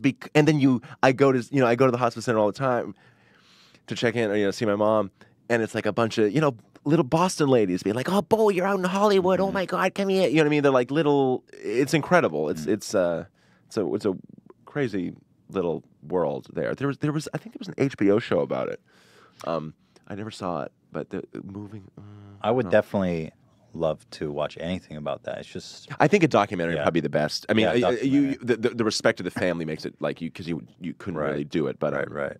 That you should listen to. It's called Death and Taxes. This American Life. I'll check it. Pretty incredible. Love it. Love that show. Wow. Thanks for sharing that. Yeah. Let's switch gears. Hey, please. I used to do this thing at the end of our show. We used to ask people if they had ghost stories, but frankly, I don't. I'd rather do something else with you. Okay, good. I don't. Yeah, I didn't think you would, and I frankly don't either. I don't even know why it's still going on. It's like, do you have ghost stories? They're like, no. I was like, yeah, I don't either. It's stupid. Dumb. Like our fans got into this thing about ghost stories, and I'm like, I don't believe in ghosts, you guys. Regardless, I want to do a new thing. Hell yeah. Which is that I find werewolf stories. Do you? Yeah. I find the perfect video to watch with my guest. Hell yeah. To close up the show. And I think I found the perfect video to watch with you, okay? Okay. So, first of all, let me hit you with one of these. Okay? Okay. Now, Bo in the House is an origin meme. It's kind of one of our earliest and best memes, I would say, in reaction to one of the best videos on the internet. It's Papa John. Yeah, I actually do remember this. You know the Papa John? I do remember that. This is the tour of his house, right? Yeah. I haven't seen this in a So I thought we'd watch it together. I do have the name of some like asshole. You know what I mean? Like some asshole kid. Well, I always thought it sounded like a dog or a Southern quarterback. You spell it B-O. Oh, he's B-E-A-U? But you know how this motherfucker spells his name? You do. You just said it. E-A-U. Yeah, I was like, that's French piece give me of a shit. fucking break. Yeah. No. Yeah, of course not. I feel bad for him in a way, though. He probably got his ass beat in high school. Bo. Oh, well, the good thing... Well, it's not like we're bringing him up again to be shamed publicly in front of thousands of Well, people. So it's fine. He's grown up. He's come to terms with the He's Pizza Mansion. fine. His dad is kind of taking the heat off him, if I can say that. Wait. Yeah. His dad is... I didn't even see him. It was on a conference call. Yeah, he dropped the N-bomb. Papa doesn't have the best track record. Yeah. So Papa John, man. I love Papa John. He's He's got those soft. high curls. Oh, beautiful. Ooh, that high luxurious that boy. high. You know what I always say about Papa John? He looks like a hammerhead shark. Nope, that's not what I say, but I like it. It looks like he's stood too close to a pizza oven for too long. Because, you know what I mean? Like, let's pull up a zap of Papa John here. Let's give you guys the whole lore overview before we dive in head first here. No, I don't want Google to know my fucking location. He always looks a little wet. That's what I mean. Like, the cheese is melted on his face. Yeah, he looks Like, that pizza's a little overcooked. You know what I'm saying? All right. Yeah, he looks like... It's not... Yeah. He looks like his own wax sculpture. That's right. That's a good way to put it. He's clearly had some work, but, man, nothing can fix... Man, that left eye is trying to look at something else. Nothing could have fixed. Look at those brows, bro. Couple pepperonis. Look at this Danny Zuko curl he's trying to rock up top. And I mean that I will say to his credit, he's an incredible bit. He really was a guy with a pizza joint that grew it out of nowhere. Yeah. Well, you know what? Some pizza joints got to work, so. I mean, here, let me show you this. Wait, is Papa John's the one with the garlic sauce? Yeah. Oh, it's actually pretty good. I love Papa John. Yeah, It started from a real place, this whole Papa Bless, it started from a real place of love for Papa. You know what I mean? Yeah, Here he is shit-faced. Yeah. I mean, here you go. Just get it in the close-up. Yeah. He's got a real 90s magician vibe. You know what I'm Right. saying? Yeah. Like, remember those shows on ABC where the guy would wear the course. white mask and expose all the tricks? I love that. Every magician at home would be like, what the fuck, dude? That was him. The one angry at home. He was. But what was it I wanted to show you? Oh, I don't know if there's so much Papa John content to show you. Papa is in the house. This shit is nuts. Not this. So this is like a separate computer just for this, right? I would never broadcast my my browser. That'd be terrifying. So no, yes. Like you'd see my related videos, No. and you'd be like, No. okay. No. This is just for here, baby. Yeah. I'm all good.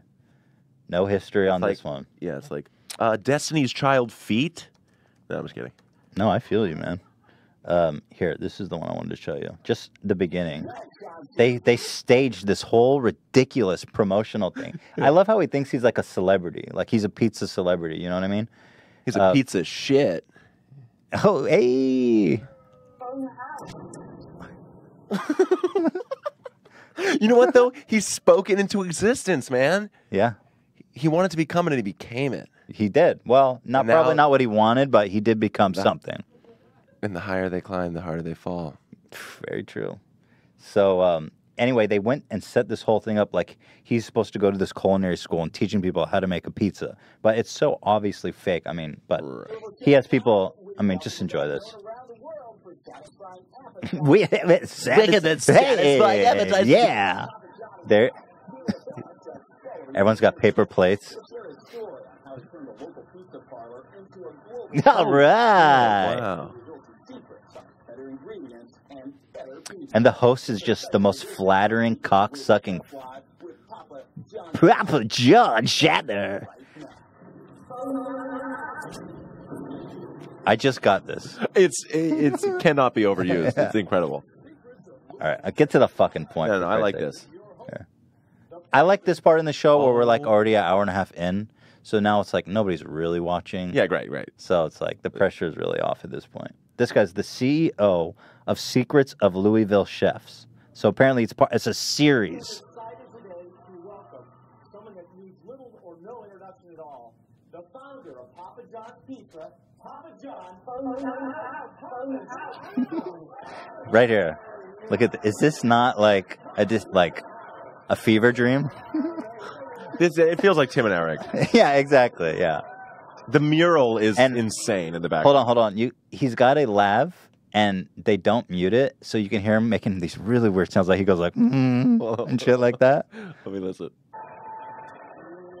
Oh my god.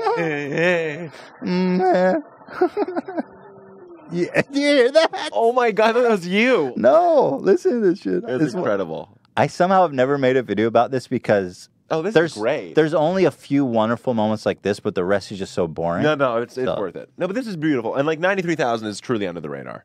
Oh yeah. I'm sure they put a lot of marketing in this, but here. Oh, I need to go back more. It's very exciting. What's going on there, Papa? Can we You know what? soundboard that?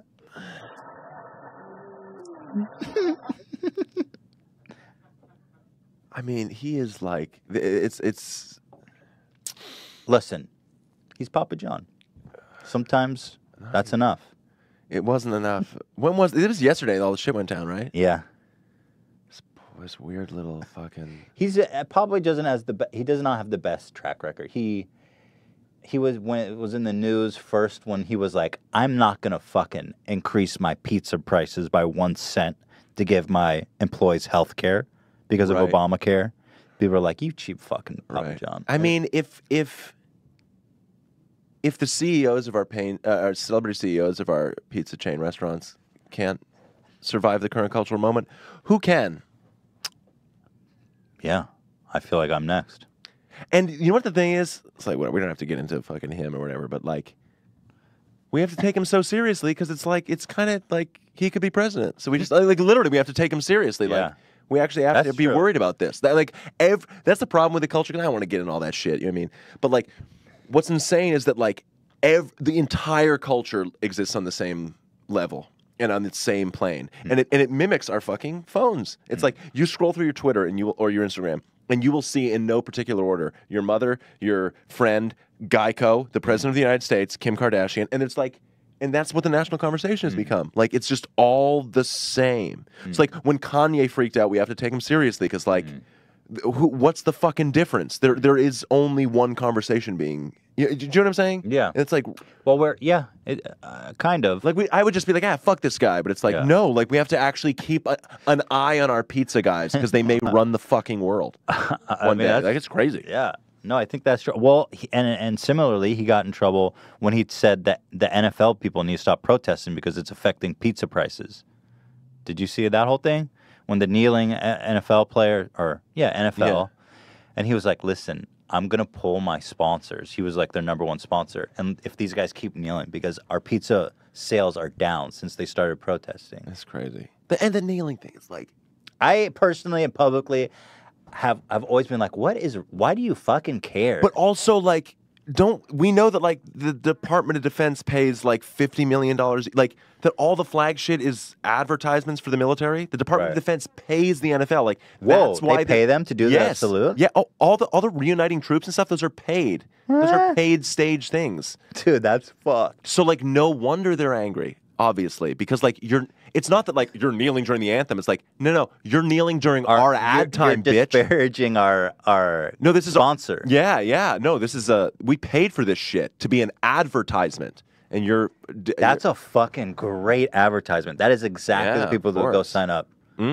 yeah, and like chill, whatever. I mean, I think it should be stated. You know what I mean? Like I'm saying, it's not. I don't think whatever. Doesn't the FCC have rules? Like I, as a YouTuber, need to disclose when I'm sponsored. The military sponsors the NFL. Nobody needs to be like, hey, this national anthem is a paid sponsorship. Yeah, it's like That's fucking creepy. crazy. Yeah. Well, yeah. I mean, Oh, well, let's get them off the field in that case. I didn't know they were disparaging a sponsor. yeah, exactly. Now we got a problem. Yeah. Yeah. Well, anyway, can we please acknowledge the... It's too good. like- But that is truly that is what I search for. It's like the micro moments of those. This is a beautiful micro moment. Yeah. Yeah. And Boom Goes the Dynamite is so good because then it's like it's one after Did another. he of coin those that? things. It's very well. Yeah. I Boom mean, goes the dynamite. Did he coin that? I don't know. It's his now. I mean, if he coined that, then... But that's what's so sad about it is that he's flailing, and then in the But middle of it, it's he so still reaches good. back to the thing that he wanted to say if it went well, which Yeah. is Boom Goes the Dynamite. Oh. But yeah, it's like So what do you feel for Pop right now? Do you sympathize with him? no, Okay. no. You're just trying to give me insight. No, it's like trying to sympathize with this man. It's hilarious. You wanna I just can't believe like, I just can't believe what the headlines look like. Yeah. It's like Papa John. It's crazy. It's Papa crazy. John dropped the N-bomb on conference call with the board of directors. Yeah, and you're like, yeah. And that should be funny or weird. Or like I'm saying it should be like some weird thing. It's offbeat. And not look indistinguishable from like Yeah. geopolitical headlines. I totally hear you. I think I have this problem with Twitter news, which I love Twitter news. It's almost like it's like a fucking IV of all this bullshit right into my vein. Like I don't almost use Twitter at all, just the news. But sometimes the problem is like what happened with Shane Dawson. Somebody just out of the blue, what was it, Dan? They accused him of being a pedophile or some shit. What was it? Right. But it was just like so unfounded. And they ran it as this headline. And I was like, damn, that shouldn't be, you know, like you said, next to... To the point where he said he was getting like accosted at Starbucks and stuff, right? Like just because some asshole blasted it on there. Whatever. I mean, it's incredible. Let's not veer off too far. But no, but it's incredible to talk about the dangers of the internet while also showcasing them by during it saying... Yeah, I mean... This thing is so fucking awesome. Look at this. It's got pictures. Yeah, I'm very excited about that. Like, and you can customize it. I've got another one. I mean, this is just the beginning. Like, yeah. Wow. I'm gonna have a lot of fun All with right, this. so I get this for You want to do it? Okay. for a little bit. Cool. Enjoy. Let's venture forth bravely, if we may. Oh, we're doing this still? Yeah. Okay. This is why I brought you here. All right. You I wanna talk disavow about your Papa movie? John clearly. Okay. But the pizza's fucking good. Like, you could say, oh, Wagner was a Nazi. You could. Wagner was a Nazi. Yeah. But, like, his music was pretty dank. Dank is the word. I think he was hoping people would think it was dank. Yeah, I mean, it's, you know, the Chick-fil-A thing. It's like... Those sandwiches, Pretty good. pretty fucking dank. Well, that's the conversation. Can we separate the art from the pizza mogul? Can we separate the The garlic sauce Yeah, from the yeah. what looks like waterlogged young vampire? Right, yeah. Yeah, that's a good description. I like that. Some rumor that the garlic sauce is the secret of his long life. Is that right? Yeah. It's like a slight more. It's like a, It's probably quite the opposite for everyone else. You think he doesn't drink that garlic sauce? I drink it. you do? Fucking, I throw the pizza out. I drink that shit. Really? No, you don't. Dead I used to in serious. school. I used to. You know, No. in school we used to like in like 5th grade, we would line up shots of Russian dressing. Oh, that's nasty. Yeah, like we'd do dressing. Did you like the dressing, or was it meant to be gross? No, it's like at that age when it's like you're not doing drugs and stuff, so you're like getting You need a kick. dizzy. Yeah. You know what I mean? You're like spinning around. There was one friend we used to pay to eat anything weird. Like, he was up for anything. That reminds me of Anything. that. Any fucking thing. I'm telling you, bro. Hair. Really? Dog shit. Okay. $1. Wait. Anything. Wait, he ate $1 or for $1? For $1. Okay. I'll give you $1 to eat $1. I thought you were trying to get worse. Going, dude, he'd eat anything. Hair, shit, No. $1. Well, to be frank, that may be the grossest one. Yeah, In poo total dollar. fairness, yeah. I had friends that used to do poo dollar. What's that? You put poo on $1 and you leave it outside like the Oh, CVS, and then everyone's like $1. Yeah. And then there's shit on it. But it's like, what- Jackass. It was a lot of Jackass. That was a big part of my childhood. I met Steve-O. Sweet guy. Or he was on here. Oh, I was like, He's really cool. okay, Yeah. yeah, they were important. I agree. As important as Papa?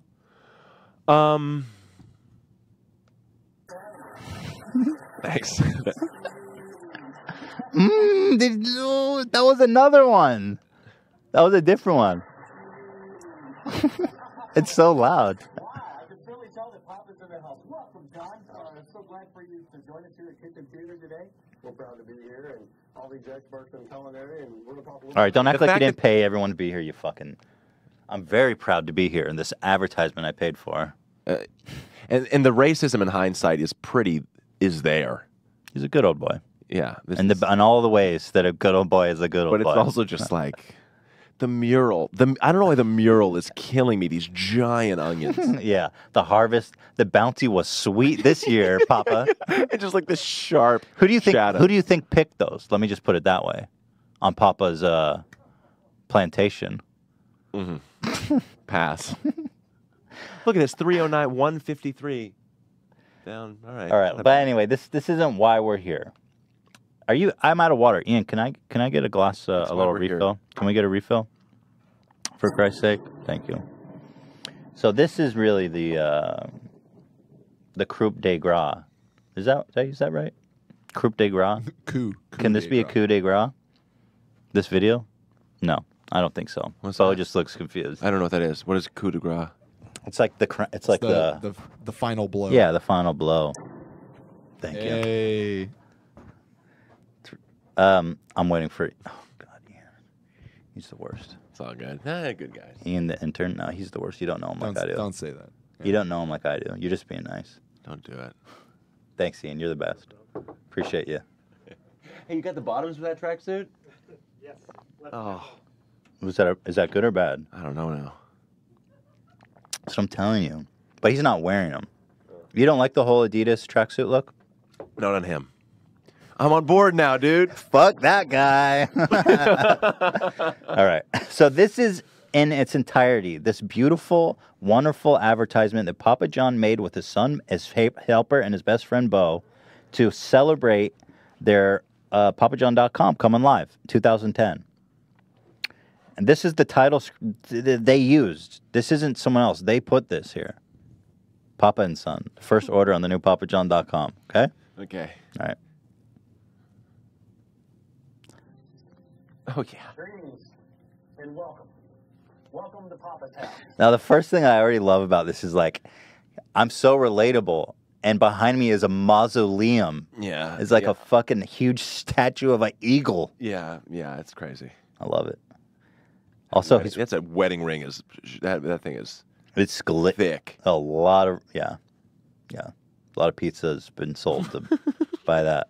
Also, he's just cruising around in his Papa John shirt like, this is how I hang out at home. Yeah, it's crazy. The untucked long sleeve collared Papa John shirt.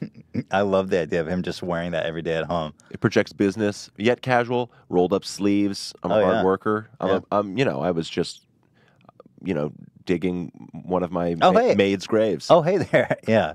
Oh, you caught me. I was just digging a grave for one of my fallen maids. The secret ingredient. It's an exciting day. Look at that. That's a good one. Come on in, we'll talk about it. Bro, did you really have to do this at your fucking Here's house? the church. Here's the steeple. Open the doors. No Jews. No Jews. That's Papa John. That's Papa John's. What was that? Was that one of the old school playground things?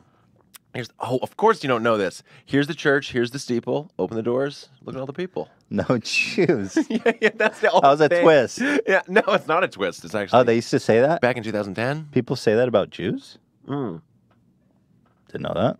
He'll know. No Jews. This morning, we launched. I feel like he should have done this somewhere else is all. Like you have a fucking dragon in your hall and like made of gold in your hallway. Like, like what the fuck? Wait, what is that? Well, it looks like a. it's something. Let's get a. It looks like a Gyarados. It's hard to tell, man. Is that a mythical creature? No, it's what Magikarp evolves into. Oh, yeah, that's a mythical creature. Don't say no. Can you imagine he had a Pokemon statue? It's not a myth. Pokemon's not a myth. It's only. I wish so much that Pokemon was real when I was a kid. Oh my god, dude! I was Pokemon like, Snap man, was where it was at. I didn't play Snap. That was the best. Why? What was Snap? The picture one, right? Oh, the one where you take pictures. It was like perfect. It was crazy for N64. I'm waiting for a Pokemon on the Switch, man. I can't fucking wait for a 3D Pokemon. Ooh, 3D. Yeah, well, you know, like yeah. like a, you know what I'm talking about. Totally, dude. You know what I'm saying? Fucking hell. We've been working 18 months for this day. The site is easier, it's simpler, and it's more engaging. And I got a special guest that's going to walk us through this. I think you'll like it. Come on in. So relatable, man. My best friend. So glad you did this in your fucking house. Like, why did you do this in your house? Do it at a pizza store. He's almost like he's flexing on us. Yeah, it's a lot. This is to grow up. I feel for Bo's this kid. fucked. I feel for this kid. He's like, yeah. Well, you can see the deadness in his eyes. I mean, here. My son Bo. Bo's in the house. Bo's in the house. Yeah. Poor Bo. He still hasn't gotten over this. Bo's in the house. Oh, that's so sad. Yeah, no, it is. Bo's in the house. Oh, his body too. The baggy shirt's not hiding it. Bo in the house. Bo's the weakest hands in the air. Yeah, it's like, damn. How old is? So wait, that kid's what? I would 12. say he's probably 12 or 13. So he's 20 now. Yeah. Bo, if you're out there, dude, I love you. we forgive you. Your dad made bomb-ass pizzas, but you do not have to be what he is. I mean, I hope you make pizzas. I hope you carry on that family legacy because that is a valuable... I like the pizzas. Yeah. Maybe you should start Bo's Pizza. Yeah. Papa Bo. Shed himself of the whole... You're going to have to change the spelling, though, because people won't relate to that. Yeah, you don't have to live in the shadow of your father. You can do your Make own pizza thing. Yeah, not anything. Just you can do. I was afraid you were going to say you can do anything. No, you can do anything in the pizza industry. The world's your gem. This is like Foxcatcher. Have you seen Foxcatcher? This is like what I wish Foxcatcher was. I mean, Foxcatcher is one of my favorite movies ever. What is it? But John DuPont, who like this crazy millionaire billionaire who like had a bunch of wrestlers come wrestle on his like mansion property. It's like a very documentary. Weird. No, it's the movies with Steve Carell and Channing Tatum and Mark Ruffalo. It's incredible. It's so weird and amazing. But this reminds me. But I missed that. Almost would like to watch a reality show with these two. Yeah. Almost. Yeah. A lot of hard work by a lot of great people. We're launching a new refined Papa John's Bo, I love you, Melody. the world. You know what's most exciting? I get to deal with you. What's this whole angle like? It's like they're like, we need a family angle on this. I get to do with you. You know, after this camera goes off, he's like, fuck you, Dad. Yeah, of course. I don't know. You know what, though? I don't know. Think they love each other? I mean, I think Bo's genuine. I think he's a real dude. Really? In this moment, you think he's being real? Well, here, let me play it. You don't get to watch from you. Hey, Got him. I'm high pizza, low tech. I'm high tech, high pizza. He's high-tech, high pizza. He's got all the moves. I'm just waiting for the thunder to settle. Okay. I'm high-tech, low pizza. I'm scared and wish you had a relationship with Mom still. Yeah. I'm anxious all the time, and I don't prefer Little Caesars, frankly. Let's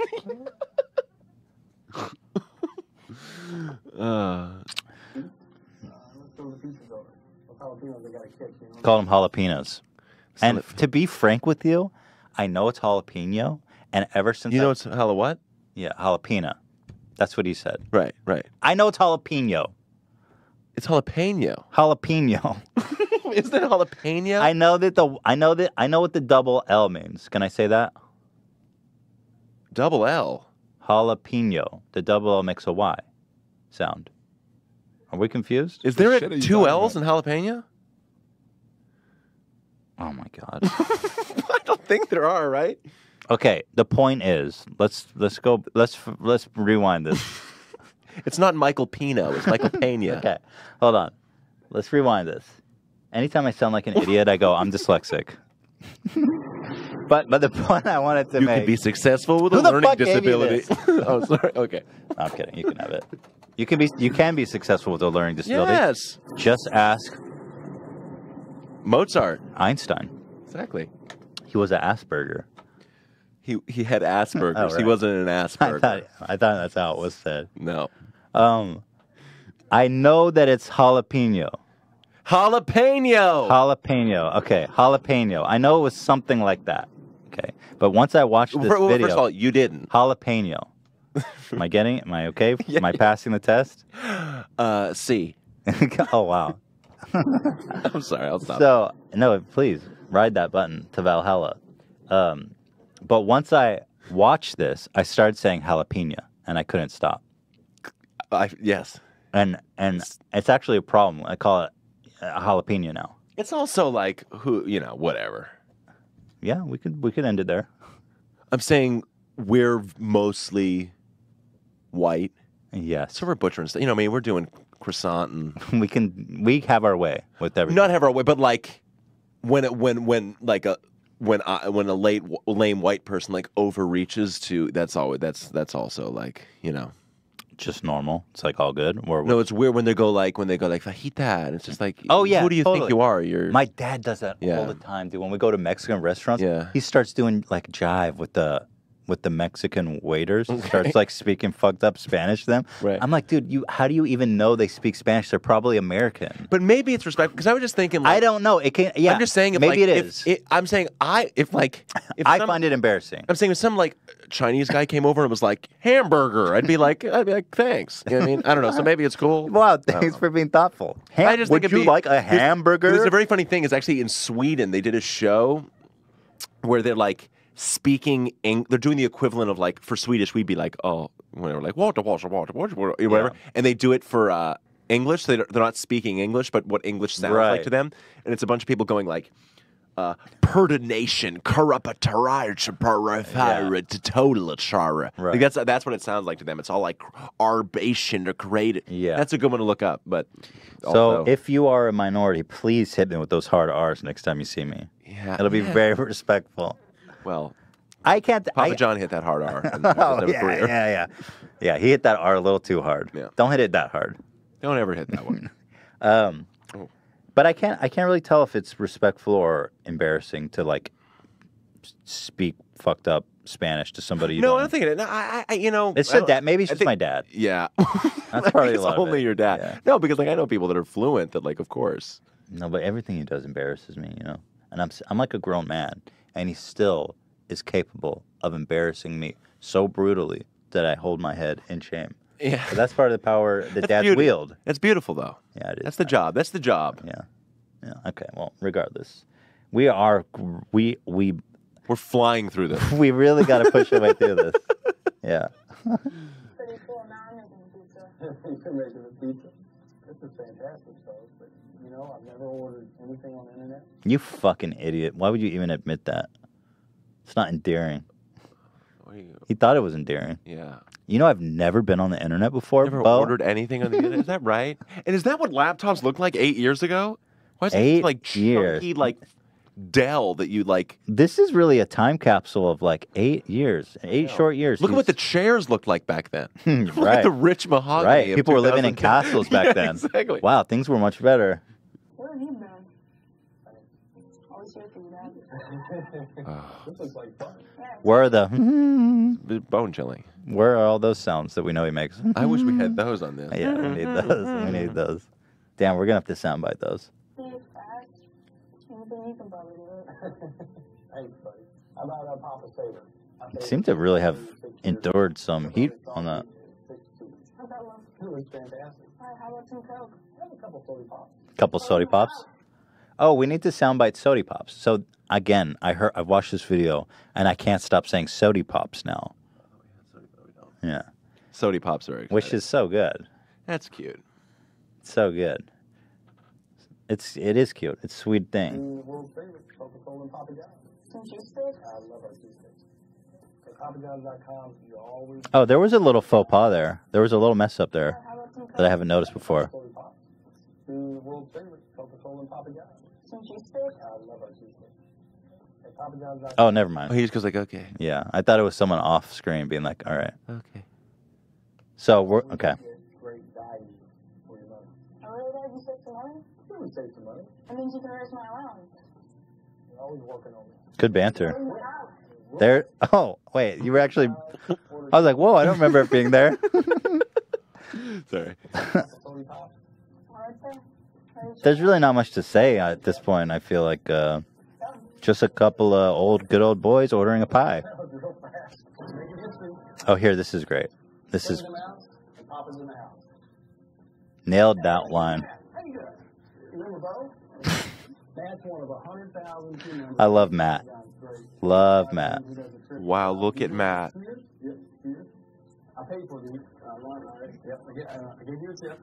You know what? Matt is real. Matt is real. Oh yeah. No, Matt didn't even know they were shooting. Matt's you can really tell. It's like Yeah, I it is know. real. Yeah. That's why I love Matt so much. And here's this point where Papa he needs to point out here. You can see. Yep, I gave you a tip. Big tip. I'll be picking up. Nice, Bo, dude. Get it, dude. Bo's I'm like, proud of fuck having this kid's you, name. Dad. I feel a kinship with this kid. You He's like giving Bo? his dad the business. Yeah. You know what I mean? Yeah. He's got the sweet ass, like, you know, sort of straight Yeah. hairline. He's got this thing Yep. going on. I feel good. You feel are good. Bo. I Wait, that's the wrong one. So here, I want to wrap it up with this beautiful last moment here. Have a great day. Thanks for coming out. And Matt gets known history. Matt, you made history today, God damn it. Papa John's Worldwide, PapaJohns.com. That site today, and we're proud of him. So, Good job, Matt. You're the greatest, man. Great job, and you have a great day. You too. All right, man. Thanks. Thank you. And as a prize, you get to fuck my wife in front of me. You think you let Matt in? He's got that vibe. He's got a cuck. You think so? Literally. We can't even say cuckolding anymore because now it's got political. Oh, that's true. It's kind of lost all meaning. Well, that was it. That's all I have. Bro, I appreciate That's all it. I This got. is a lot of fun. Yeah, Thanks for being here. It was really an honor and a pleasure to meet you and hang out with you here. Hey, it's And, an honor to be part of this. I've really been cool. a long time viewer, first time beer here. That's insane that you watched our stuff. Thank you. And I want to. Well, you're doing good work, and I appreciate it. And like, Thanks. a lot of other people do. And the girl in the movie is a huge fan of yours. Are you serious? So Oh excited! my I was God, here. I love yeah, her. So excited. What can I do to like show her appreciation? I don't know. Just she just hearing this, she'll be excited. She's amazing. Yeah. I love her. Elsie Fisher, she's great. And if you're in New York or LA, see the movie, and it'll be other places, other times. 99% on Rotten Tomatoes. This movie is a heartwarming. It's wholesome. It's a fucking romp. It's a beautiful little slice of life. You're gonna love it, and you're gonna leave thinking about it in the best way possible. Can I say that? Bo's in the house. You just said it. I said it. I didn't need permission. Thank you, Ethan. Please go see 8th Grade. It's going to be out nationwide in 2 weeks. And thank you so much, Bo. You can see it in New York and LA, but Yeah, who cares? it's kind of hard. Thank you for having me. It is kind of hard to catch. It's in select theaters. Yeah, catch it if you can. It'll be in like 10 more cities next weekend, and then everywhere the weekend after. Everywhere. Everywhere, baby. All right. Thank you, Bo. Whew. Thank you guys for watching. We love you and appreciate you, and we will most definitely be seeing you next week. Thanks, everybody. Ta-ta.